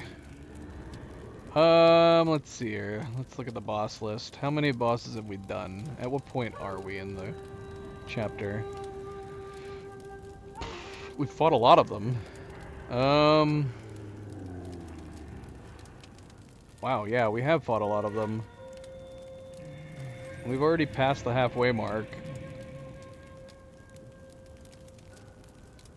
We fought the cart, we fought the two heads, we fought the clouds, the fish. Okay, we're missing a Yao Guai chief that's supposed to be in Ashen Pass 3.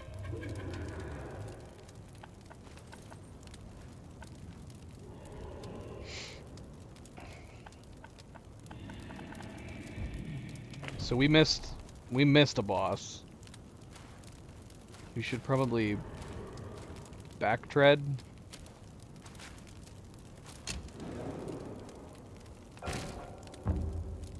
There's another reason to rest.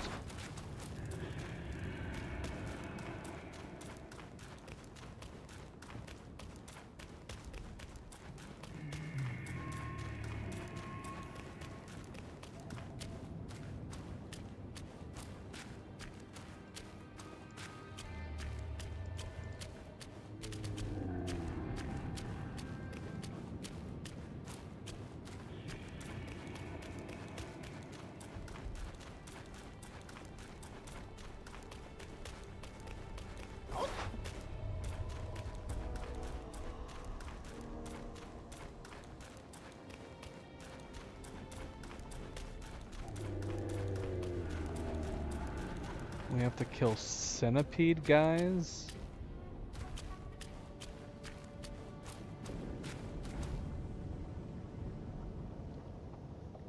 I'm so lost.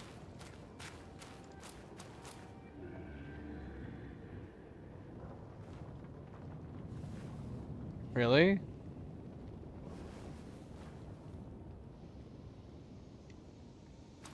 enough of the thing?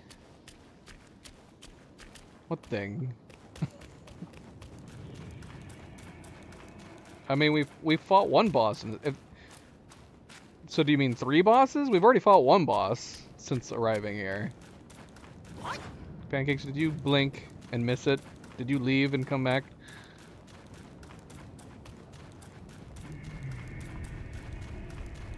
Are you talking about the mushroom?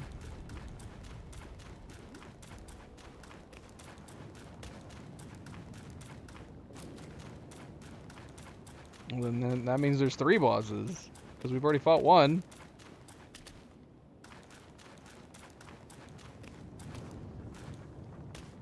Alright, do we have to go over here? Am I following the wrong... Okay, here we go. Here we go. This is a new area.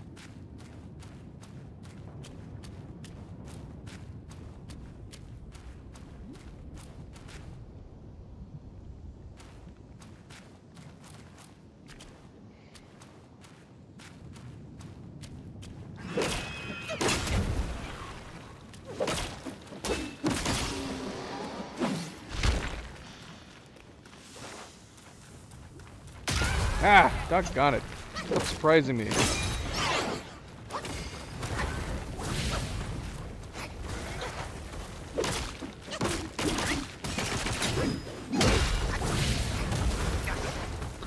Stop catching me on fire.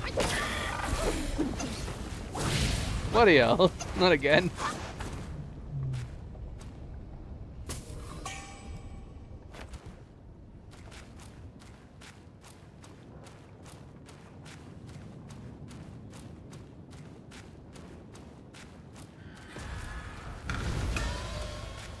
Bloody hell. There's a bunch of freaking things around here too.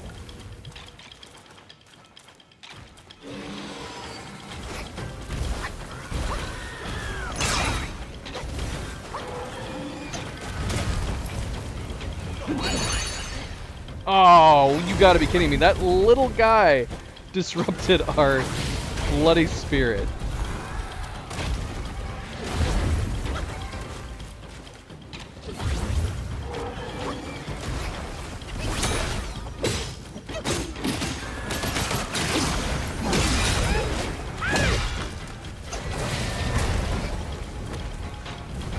Not cool, man.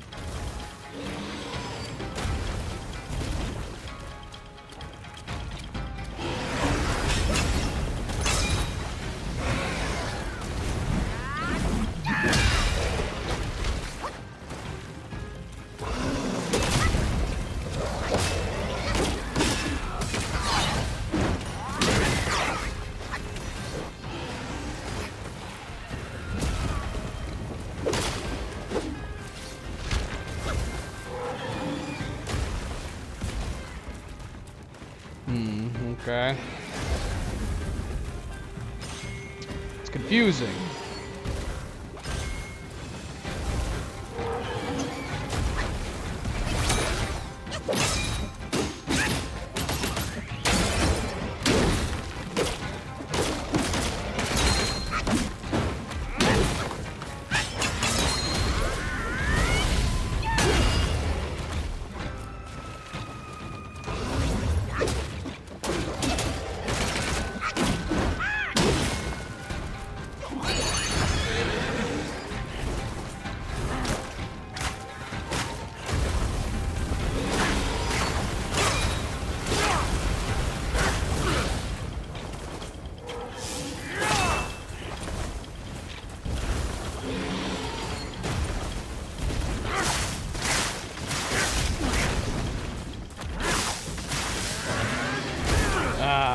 Wasted.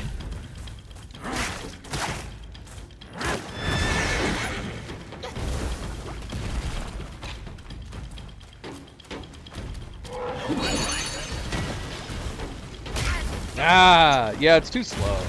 It's too slow. It's great when it works, but it's too slow for my liking. I don't like dawdling around.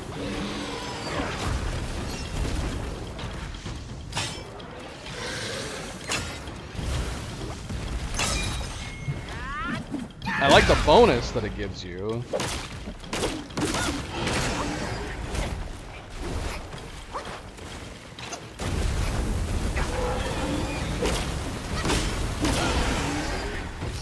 Yay! Smutty fire crystal.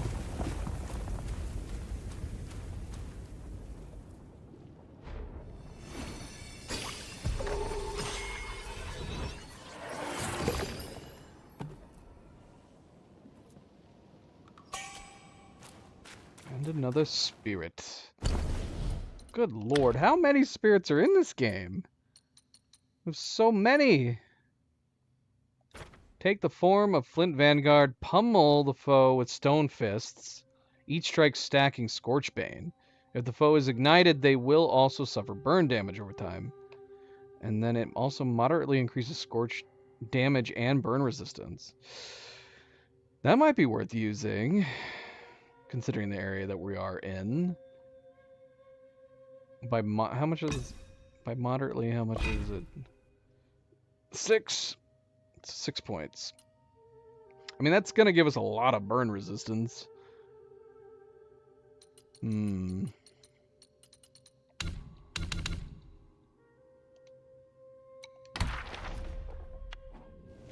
Vanguard. Odd rocks with fiery streaks. From a fiery river they rise, forged in the blazing inferno under the scorching skies. With loyalty they shape rivers and move mountains high. Unmoved by the world's chaos, they stand firm and nigh. Bodhisattva Gyeongnyen was set to visit New Mount Sumeru to discuss important Buddhist matters with the Bodhisattva Lingji. As Red Boy was always eager to serve Gyeongnyen, he accompanied her on the journey. Upon arriving at New Mount Sumeru, they learned that Bodhisattva Lingji was still away on a trip to Yellowwind Ridge. Thus Gyeongnyen turned towards Yellowwind Ridge. Given the urgency of the matter, she instructed Red Boy to wait for her by the river valley. As Red Boy wandered alone by the river, he noticed a massive rock gwai standing majestically by the water's edge, like a giant gored hound. The rock gwai diligently moved stones and piled dirt into foothills. Intrigued Red Boy approached to get a closer look and, after careful contemplation, committed the sight to memory. Several years later, due to the Bull King's return to Flaming Mountains, Gyeongnyen suddenly summoned Red Boy and instructed him to fulfill his duties to his family, allowing him to return to his homeland. As time passed, travelers passing by the base of Flaming Mountains saw a large flint rock gwai, as big as a house, standing prominently by the Fury River. It tirelessly moved stones and dirt, a diligent demeanor resembling that of a giant guard hound, leaving people in awe and wonder. So yeah, I mean, how long are we talking here? So we still have the secret area to find. And then we have, whatever boss we need to beat for chapter 5. So, yeah, this would make it a shorter chapter, but what do you think? I mean, we could start the secret area, I suppose. It really depends on how much longer we have left. Like, how long does the secret area take to complete, and how long does it take to finish the bosses in the area? Like, we could go ahead and start the secret area. That's fine.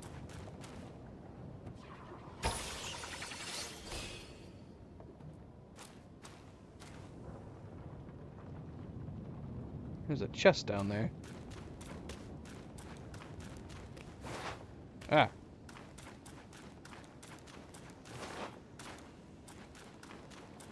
Or do you think the remaining secret area and the final boss of this place would be a perfect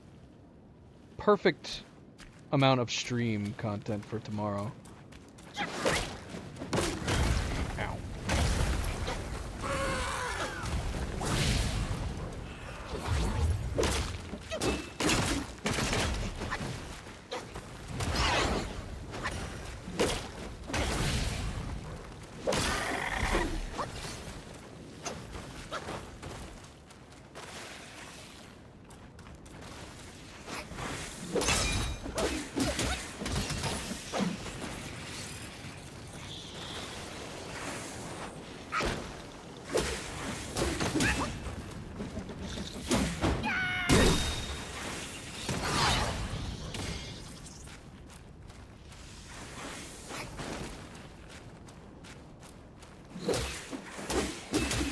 Sure. But knowing that we are going to want to explore the secret area entirely, I'm fine if I mean, it could take 5 hours to complete the secret area and the final bosses of this chapter, and that would be fine. Like, that would be a perfect amount for a single stream. If it took us like 8 hours to complete it, then that would be sad. That would make me sad.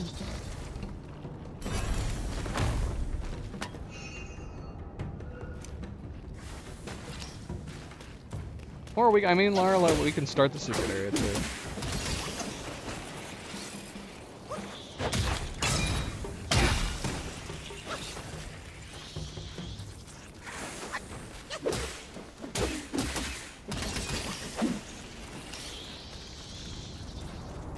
This area seems very open.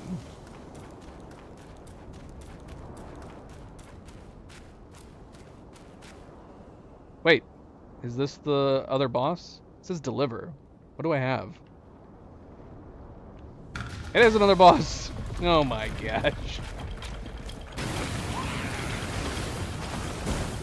It's a big version of them.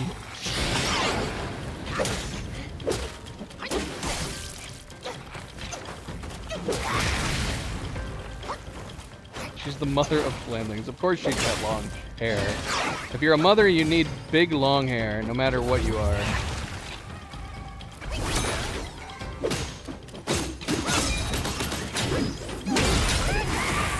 Aw, come on, girl.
What a jib. There's so many.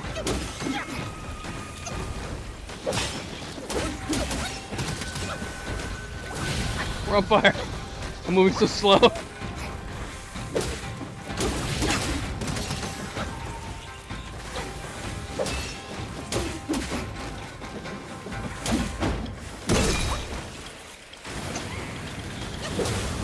Uh-oh, she's back. I haven't dealt with her children.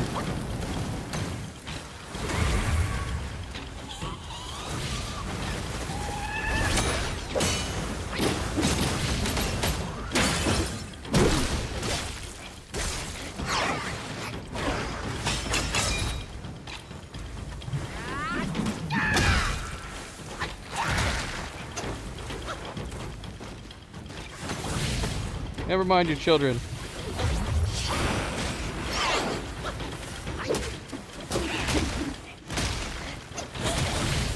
Ow, what the heck, man? Alright, your kids need to stop setting me on fire.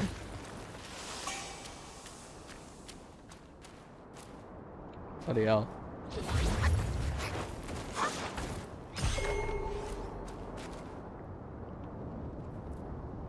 I got an achievement. Does that mean we're done with all the spirits? I don't know what that achievement was for. Should we look? I'm very curious about some of these achievements. Not all of them are clear. Some of them are fairly clear because... Here, hold on a second. Let's see. Where is she? There she is. The Mother of Flamelings. Take the form of Mother of Flamelings. Summon Flamelings to aid in battle. Breathing fire that burns the surrounding foes. Oh, I can make the staff? Awesome. Sweet. Sweet. Moderately reduces the cooldown for all spells. That's a nice passive. That is a nice passive.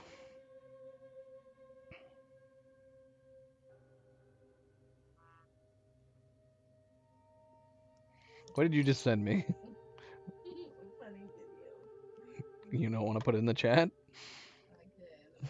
Facebook. I don't know how that works. Same as any other. Alright. Are you? What? Yeah, I can. Cleo's sending me videos while I'm playing. I can't just stop and watch a video while we're streaming. You gotta show everybody else what it is.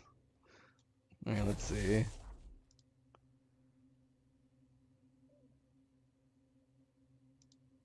Wait, that's not it. That's not. Is this not it? What did you send me? What the heck? The thing that came up for me was the world's hardest obstacle course. No, it should be a Snapchat filter. Thing. Well, that's not what I got. Doesn't make any sense. I have no idea. Alright, let me try again. It's fine. We'll just have to wonder. We'll forever have to wonder. Oh, that definitely looks different. That looks like a different link. Is this it? No. Like Facebook doesn't want to transfer to YouTube.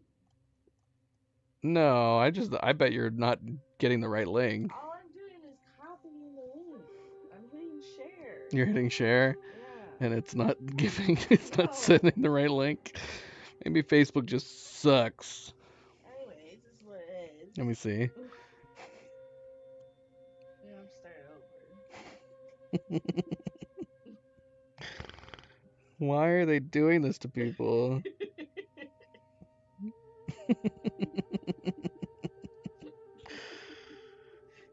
I would love it.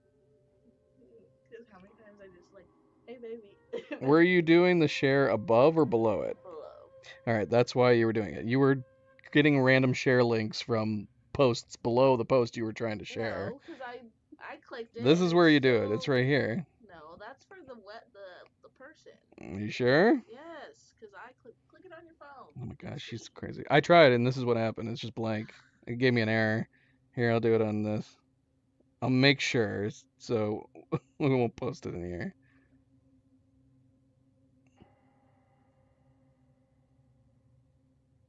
Yeah, it took me to the right place. Yeah, that's what I did with the other one too. You're crazy.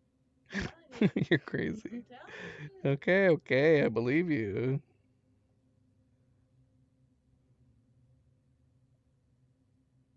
I can't do it on my phone. I'm gonna try it one more time on Cleo's behalf.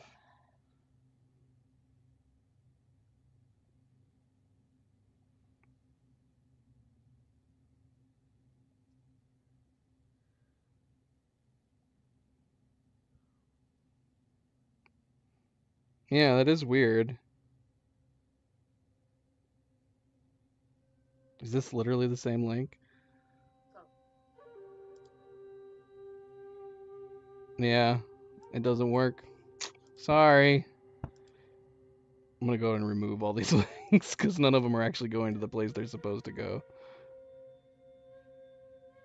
You'll just have to take our word for it. It was a very funny video. It was a funny video that for whatever reason none of the links were actually going to. All right, let's read about the mother of flamelings.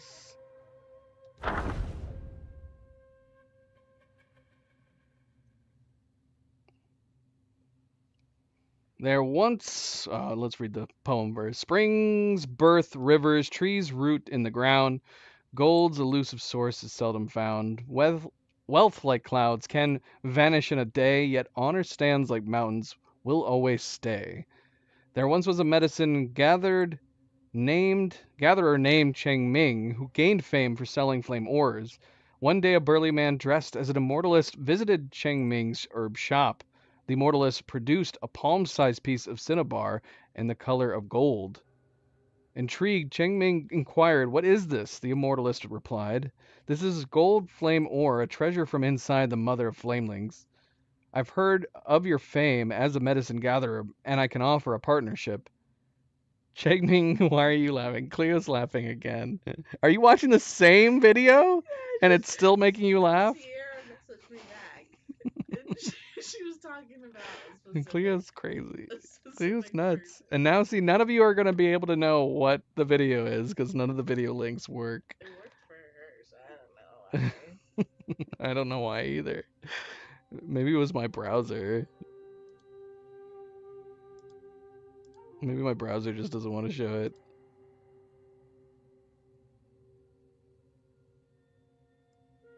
Alright. Anyway, continuing.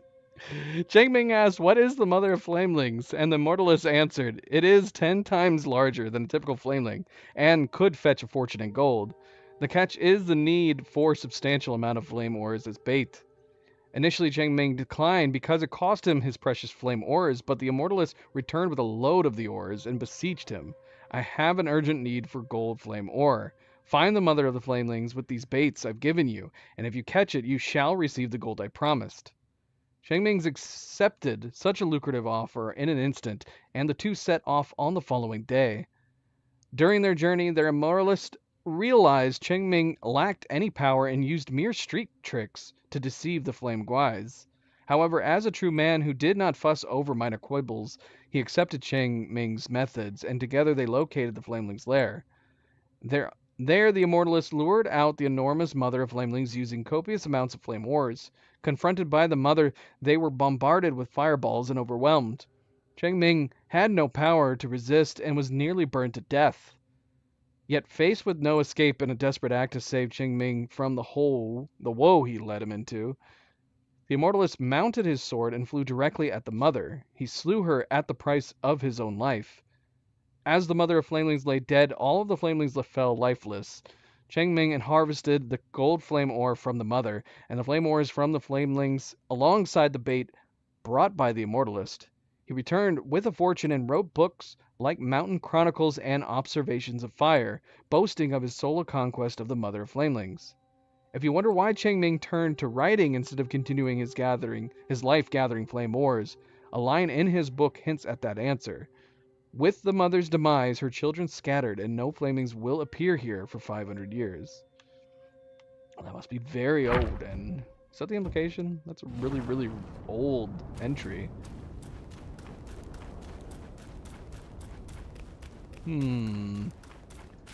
Okay, so yeah, we fought 3 bosses in this area. Whoops.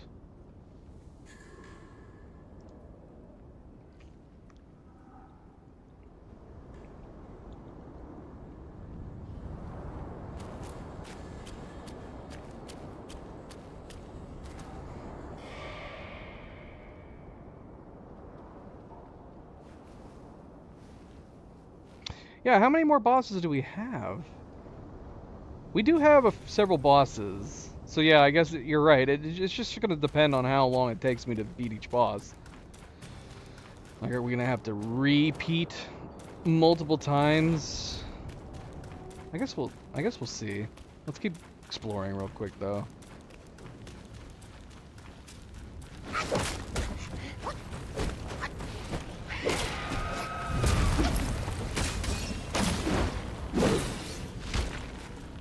I'm missing stuff.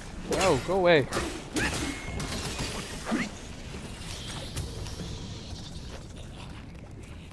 Oh, it's another one of these bastards.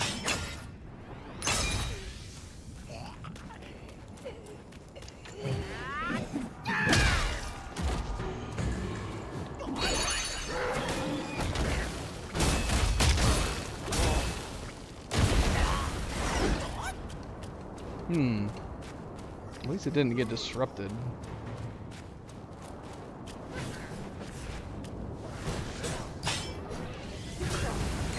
Ah, you cheater. You see that? You bloody cheater.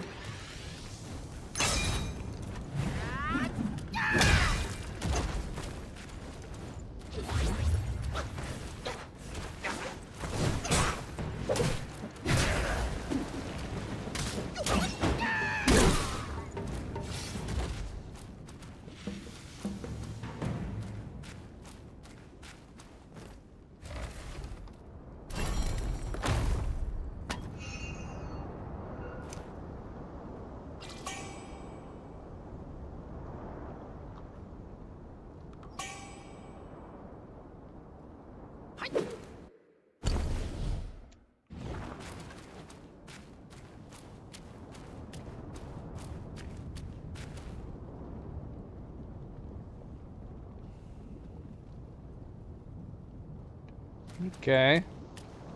Why does it seem like there's a whole bunch of areas over here that we have left unexplored? Were these alternate paths, or did this entire area open up as a result of the ball disappearing?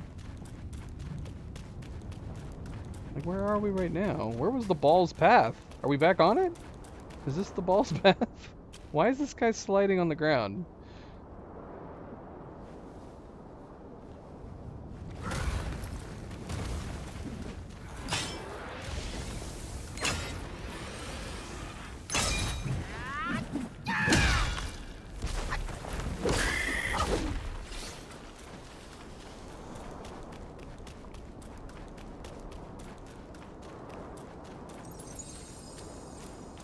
Is this a new shrine? Where is this shrine at? I'm so confused. Where are we heading right now? Where are we going? What is this?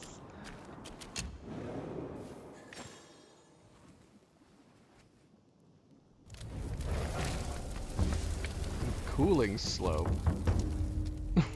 What are we getting ourselves into right now? This seems like a whole new areas. You were making it seem like I was about to enter the final boss fight. Where we were before. Which maybe we were, but we've got a whole bunch of new areas over here that we haven't explored. So we might have a ton of stuff left to do, man! Tons! I don't know. We should probably still call it, though. This is side quest area? For what side quest? This is a new side quest? Have we started the side quest, or is this a new side quest? Oh yeah, I mean, is this involving the guy I should go back and talk to? This area over here?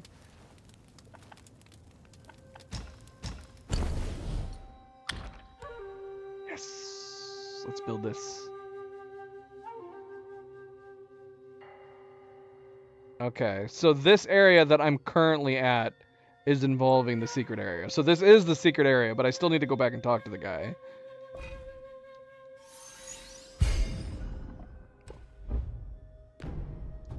Alright, well, I mean, that's cool. I'm glad we came over here and got this shrine, so then we can easily come back to it. We got our new staff, which looks cool. I like it. It looks really nice.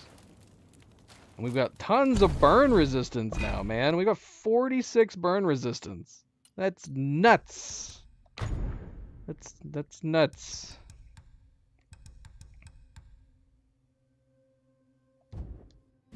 Alright, let's call it here. We didn't fight any, like, super difficult bosses today, which is a little disappointing. We did die at one boss, right? We died at one boss, but yeah, we didn't fight any, like, super hard bosses. Most of them were minor bosses. Okay. So we need to come back here. So we need to go back there, talk to him, and then we need to come back here after speaking with him. Alright, well, yeah, we'll call it here. I mean, we played for about 4 hours, just under 4 hours. So, I mean, we got progress done. Oh, no, we fought one major boss. It wasn't all minor bosses. We fought the yin yang dude and the fish, the keeper of the mountains or whatever, and then the fish. So yeah, we had one major boss fight and several minor boss fights. But we'll call it there. We're gonna call it there, and we will be back tomorrow to continue chapter 5. I guess we can assume that we'll probably beat chapter 5 tomorrow, yeah?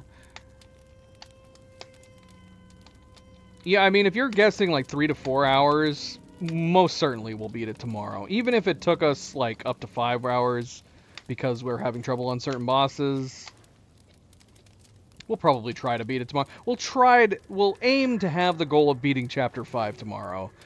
And yeah, but so far so good. The map is chapter 5 is probably my least favorite so far, just because of the setting.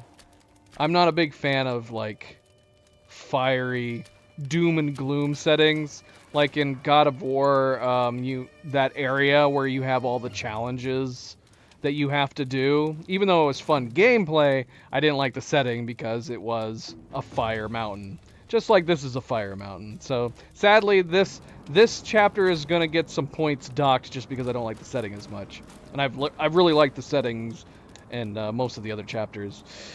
All right, well. Thank you for tuning in, guys. Thank you for watching. Don't forget to hit that like button if you haven't yet already. I very, very much appreciate it. Subscribe if you would like to be notified of future streams. And if you are watching this at a later time, thank you for taking the time to do so.